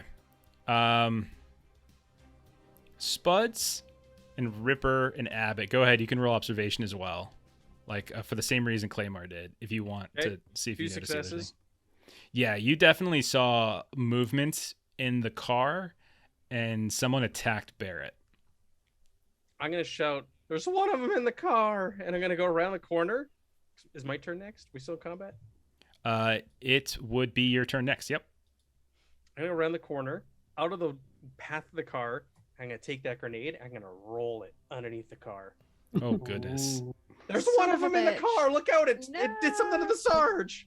God. I don't know. I think it could be a synth. I don't know. It's a person. I think it's They wonderful. Stab people with knives often. You didn't actually see that. Nope. So- I just saw you flee, and Yeah. I saw movement in there. So the grenade's going to go off, and the grenade's underneath a vehicle. So it's going to even compound the explosion, right? Matt, roll like, I don't know, like 15d6 here. Really? Yeah, roll like Darn it. 15d6. All right. Oh, And see what kind of explosion this does. Oh, God.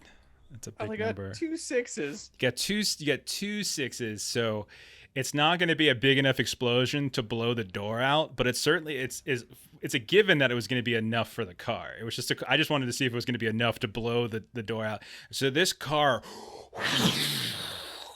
flies up into the air a little bit, like a couple feet, and then just slams back down. And you can see fire, smoke begin to erupt by it. You can see that the side of the door itself is also seemingly kind of got a little singe to it. But you don't see any movement anymore going on inside. I got you, Sarge. Ripper doesn't get hit. Do I? Nah, you're okay. Just You're checking. okay. I was treating that It would be walkway that as a kind of separate night. zone, so you're okay. Yeah. So It's at this awesome. point, combat technically is over now. What do y'all want to do? I would go over to the terminal that Master Sergeant Margot Barrett was pointing at, and I want to take a look over it before we dismantle it to see, what is currently going on with these pods. Okay. Roll a comm tech.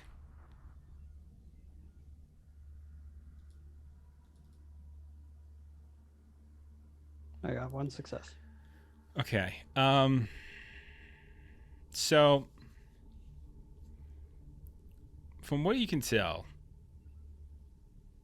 there are 8 additional pods that are currently holding a gestating synthetic, and there are 2 that are empty.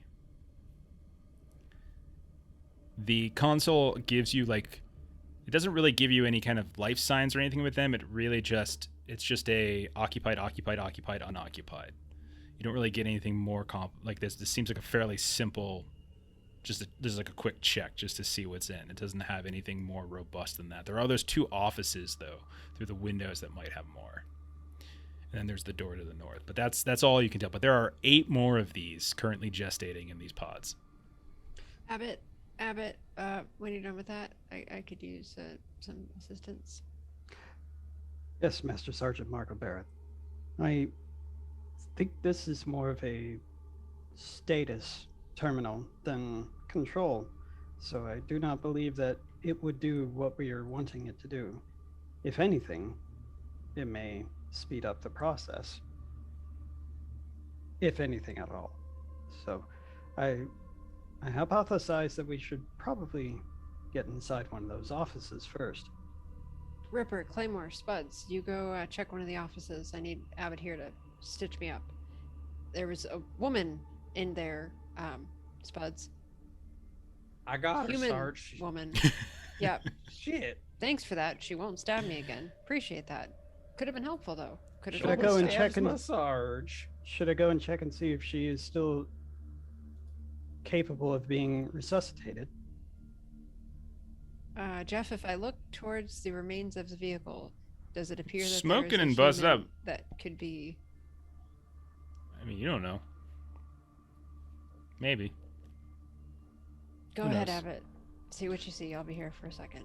I will go investigate and then I will come back to you.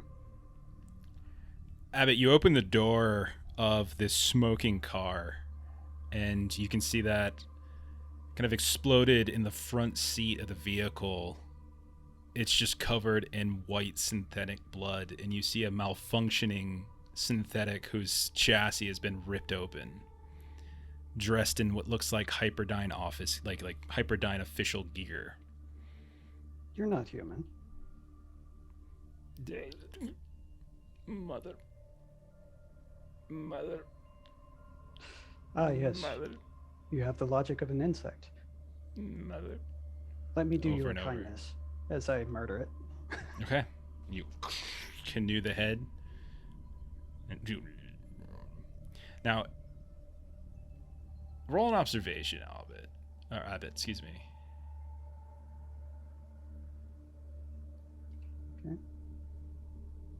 Okay. Of course not.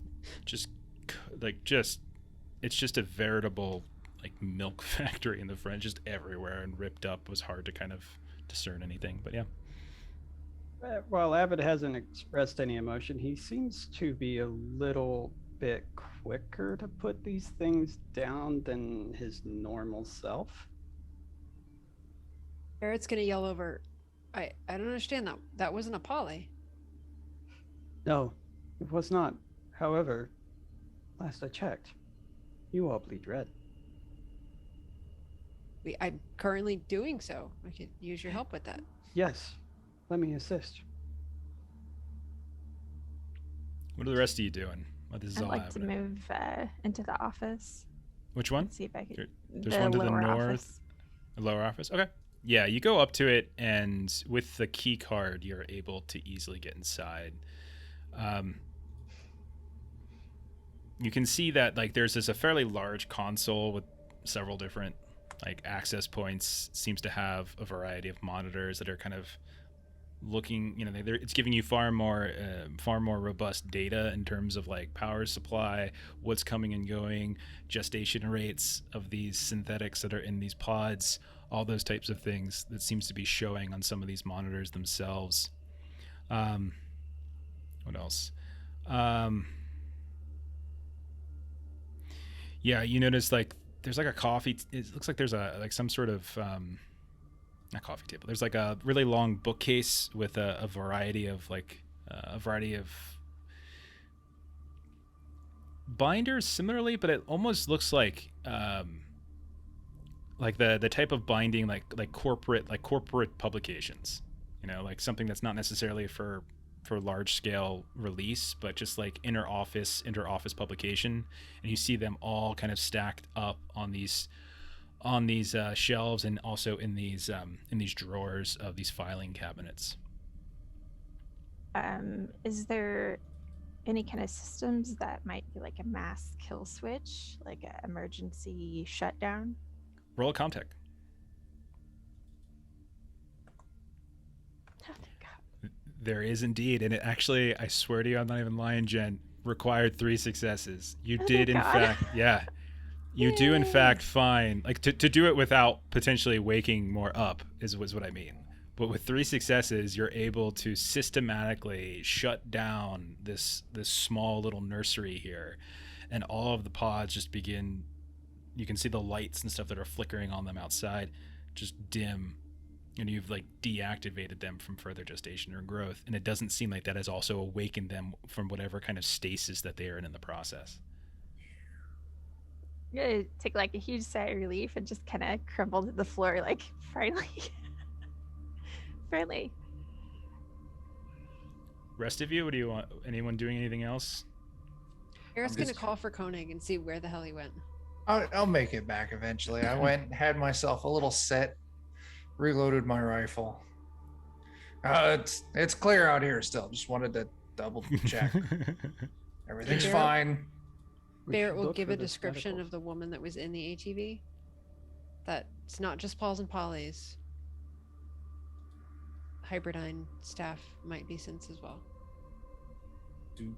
Maybe we could take a picture because I have a crazy idea. They were putting them together in twos, right? And they've been like destroying these printers and then burning bodies. What if they're doing that so that one human can be with another person who gets replaced, but they'll say, "Oh, I know them. I was imprisoned with them." And then that's how they sneak in, like the dirty bastards they are. That's Like the two we gave our APC to last week. Fuck. But All right. no, Can we go back and look in the head recycling bin again? Sure. Do you want to do anything with these other rooms in here, though? You've got you've got an office down here with a bunch of stuff on the shelves. You got another office to the north, and then you've got these two doors that seem to lead to what the the sign above the door says is medical. oh, let's go there. Yeah, let's everybody Okay. head I'm this gonna way. unlock. You all have the key card, so at this point you can go ahead and open. It's fine. Like you can get through since you found the key card. There's no need to hack or anything like that. I'm not actually out in front. I just moved myself. Rabbit Alright. goes and washes his hands first. I heard a drip. I'd like to dig through. I know, isn't it fun? I'm sorry, I'm such a nerd. It's okay. I'd like to dig through all the stuff in the lower office, see if there's anything important, and grab it and go. Okay. Roll an observation. Everyone leaves you, so this makes perfect sense. As you're going through the books and stuff, everyone just leaves. And you get a little nervous. Your hands start to shake as you're going through everything. However, I mean, most of it seems to be, kind of these inner office communications. But you do pick up there's one thing that catches your eye above all else because it stands out and is a Weyland-Yutani covered publication. And this doesn't look like something like, it doesn't have Hyperdyne's like normal logo on it. It's got Weyland-Yutani on it. And there's a quick flip through it. And it's got more on that sort of imprinting process that you had read about when you hacked into the computer. And it seems to describe that this imprinting process was something that Weyland-Yutani was trying specifically with their synthetics, and also apparently there's theoretically something with artificial wound soldiers. And there was apparently some disastrous attempts to recreate this like queen hive mentality that they observed in something called organism XX121.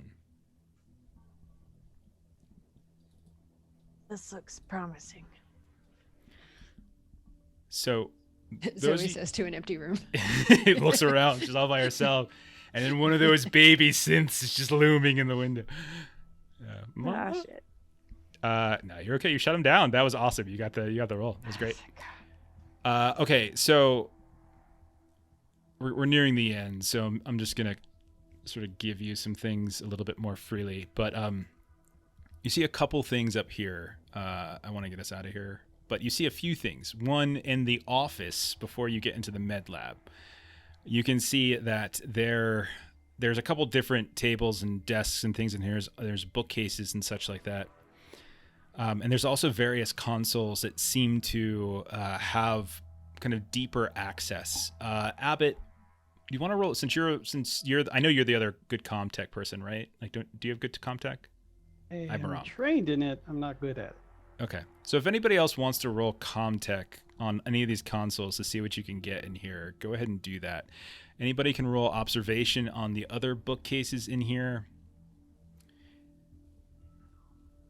And then you can roll observation if you go into the med lab. So whatever you want to do, just roll that, and then we'll kind of reconvene and see what everyone gets. I'll go towards med lab and observe over there. Yeah, Okay. me too. Sounds good. Fuck. So, Melissa, I see you've moved Barrett towards the bookcases. Yeah. Okay, so... 2. Oh, okay, great. So, you notice that for the most part, like at first there's like nothing out of the ordinary here. This just looks like just like basic, kind of looks like basic like medical medical books and things like that. Just sort of reference books and things until you find what looks like a stack of old log books that seems to detail various procedures or modifications that were made to the med pods in the room north of you through the looking glass window. You can see that the intention of the Hyperdyne scientists, they note, was to try to figure out a way to custom fit limb and organ replacement using a modified pod that scanned the patient, did like a deep bone and tissue scan, and then managed to connect a kind of a 3D printing device and funnel the data that they found into that connected printer, which allowed for like the perfect replication of what needed to be replaced. And that process was apparently fabulous. And it's basically allowing for near perfect pinpoint accuracy of reproduction of body part replacement and replication. Who hit the consoles? Okay. Ripper, you can do that when you get up, I guess. They're waiting for you to hack in. Okay, who did the med lab? I did. Okay, It's so bad. okay, Koenig, Spuds, and Claymore, you all get into the med lab, and what you see is there's three like really strange looking but recognizable Pauling med pods, which are even better than auto docs. These things are as top of the line as they come in terms of auto pod medication stuff. It can do advanced surgeries in ways that the auto doc can only usually do kind of minor things. Now, you notice that there are two bodies that are in two of these med pods. Both of them appear to be human. There's blood everywhere. One of them seems to be wearing Colonial Marine gear and has one of those the Hell Diver logos, the patches, and the other appears to have a Colonial Marshal badge on them. You suspect that they might be from the Asteria. There's a cabinet in here that seems to contain a bunch of like physical surgery equipment, some extra nap relief, and a surgical kit. Now, when you look at the two bodies in the med pod, they appear like they've been vivisected pretty recently, and there's like kind of brutally in some respects, but also upon kind of closer inspection, you notice that there's a lot of like stitching and restitching and stitching and restitching, as if they've suffered wounds prior to this that have been healed and fixed by the med pod. And for some reason, despite the precision of that autodoc surgery, they were killed in sort of a more violent fashion. You can see that one of their faces has been systematically delayered. Skin, bone, tissue, all that kind of stuff. And you can see that on the ground, there's like this hacksaw, like this big saw that's used in sort of old-fashioned surgery, has been, the sort of the reason for it. In the biodisposal tanks, which is off on the east side, there's more human body parts and bodies, red blood all over. It's kind of hard to determine how many because they're sort of pieced together here and there. And then how many successes did you guys get on your observations? Those of you that came in here, just the one? Just the one? Anyone get more than Koenig, one? how many did you get before you? I got one, and then a panic and a stress roll that says berserk. Oh God.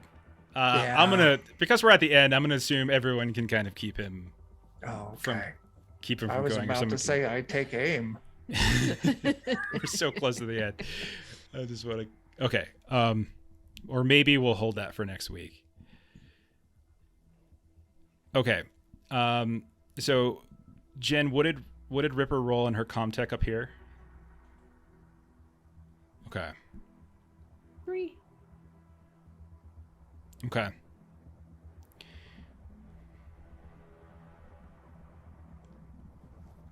All right, so you start going through the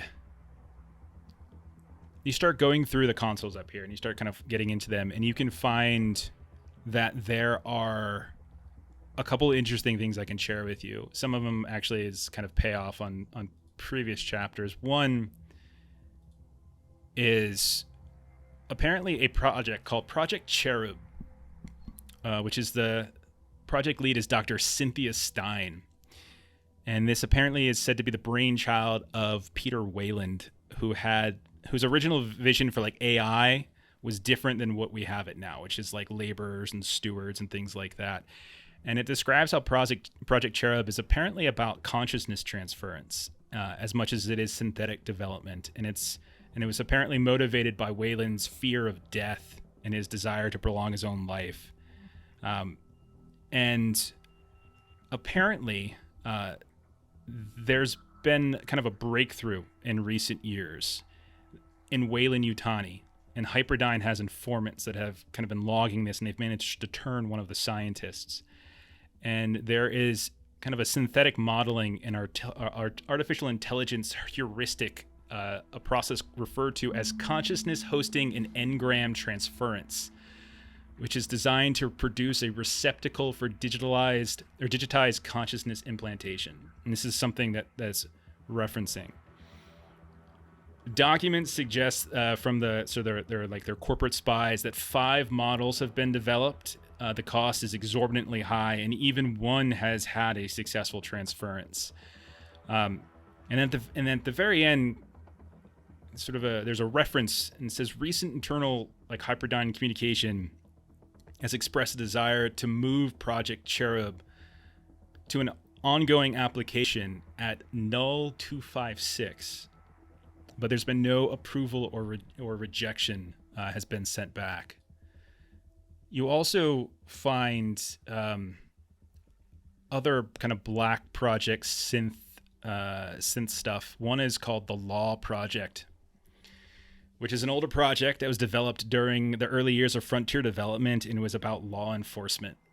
And it was about licensed android wardens who would serve as independent arbiters on frontier colonies that are absent colonial martial presence. There was extensive field testing, but colonists were struggling to listen to the commands of the law authority, especially since their application of various legal protocols was overly rigid and binary. And apparently there was a very horrible incident that was covered up significantly at a place called Heaven's Joy Heaven's Joy colony on LV 492 that left 32 colonists dead.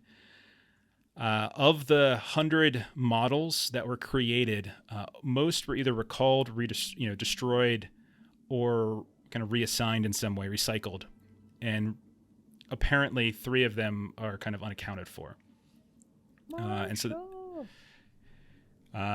then there's kind of threats that if anything kind of happens again in this sort of nature, then there could be some potential problems, and Hyperdyne, Wayland, or any other synthetics program might see its entire thing shut down. Finally, the last thing you get, and this is where we'll end tonight, you discover recently deleted files, like literally within the last 20 minutes. And when you look at them, they are basically diagrams, blueprints. When you look at them really carefully, with your, how many successes you had? 3? I think you had something like that. Jen, you can see that they're Yeah, I had 3. Yeah, they're blueprints not for any sort of some sort of large industrial machine, but rather they're blueprints for faces and bodies and limbs. And some of them are immensely detailed. And when you look through them, there are 2 faces that immediately stand out to you. But it is not the faces of the Marines that you left out in the ATV.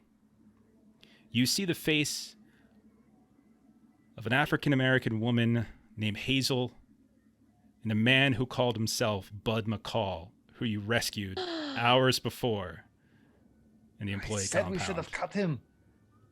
And that's where we're going to end our session tonight. Oh my gosh. Oh, why did my paranoia have to be Jeez. proven right? McCall. Bud. and All Marshall. right. Sorry for taking a little long there. I just wanted to get to a good point so we can end on that. But yeah, a little bit of a lore drop there going on at the end. Did you recognize both of the Black Sites projects? I know I heard people mention Marshall, but did you recognize the other one? Chet. Okay. Oh shit. Chuck, did you know? Oh Chuck, shit. did you know? I get it. Yeah. I get it now. Consciousness hosting and get that grave reference. transference. Okay. So yeah, that'll be it for us. Let's do some closing roundtable here, so I can let these good people leave. So Chuck, what's going on with DOK this week? Oh crap. Wednesday night, 9 on DOK. We got some Pathfinder 2nd edition. You can catch a couple people here over there. Thursday night, 5th Ed, Watercolors and Warriors, some Ghibli inspired shit. Friday night, as we lovingly refer to him, Old Jeff is going to be running us through some the one OSR game, Old School Essentials. That's it. Nice. Oh, So- OSC is really fun. Yeah, I like OSC. I've never played it, so I'll be Yeah. looking forward to it. And then Saturday, 1 p.m., Forbidden Lands. We got some more people here that you'll see over there. Yeah. Right on. Yeah. Very cool. Jen. Hey everybody, tomorrow night at 6:30 p.m. Central, we will be playing Tribes of Midgard on my channel Pixel Prowler, and then see you on Saturday for Forbidden Lands. Awesome. Adam. Just want to, do the usual plugs. Come visit our website, grimandperilous.com, where, one of these days we'll be announcing even more stuff that I've been trying to keep quiet about and dropping hints every now and then. Hopefully very soon we'll be able to say some more. So just check it out. Very cool. Matt, what do you got going on? Tomorrow night, Garblight Games, 9 p.m. Central Standard Time, Masks in Ireland Thotep. We're doing that. We're making our way through New York. Tomorrow at 11 a.m. Central Standard Time, you can find me on the Free League channel, speaking with Matthias Lilia about Forbidden Lands, the current Kickstarter that's on right now, the Beasts, Book of Beasts, and the Blood March. And then Sunday night, Alien. I was like, what do I do on Sundays? Nice. Alien on the Free League channel. And after this, I'm going to go play some Aliens Fireteam Elite. which just Fireteam. unlocked 19 minutes ago. Awesome. Nice. Awesome. And I think Block Blizzard's over, but you got anything else, Jeremy? In particular, I'm just hanging out with you guys and having a good time. Awesome. As for Melissa and I, we'll be back on Friday for the part 2 finale of our Delta Green Impossible Landscapes campaign, part 2 of 4. So we're hitting the midway point, and it's bonkers. I don't know what we're doing on Saturday at the moment. We're kind of in between games. We're going to be starting up a Blades in the Dark game, not this weekend, but the following. So we might do something, or we might just take the day off. Who knows? But you can catch us over with Chuck on the Vendors of Cobalt. And then next Monday, you can come back here and we'll do Ultraviolet Grasslands, where Chuck's a ghost and Jeremy's a cat, and I don't know what the hell's going on. It's weird stuff, but it's fun. And that's it. Thank you for those of you who hung out and watched. Thanks for the handful of bits. Thanks for the raid, Lords and Ladies of Fate. And we'll go ahead and throw it on the end screen, and I'll continue the raid, and we'll raid. Looks like Diesel Shot is still running some D&D, so we'll give them a raid. But have a good night, everybody, and thanks for hanging out with us.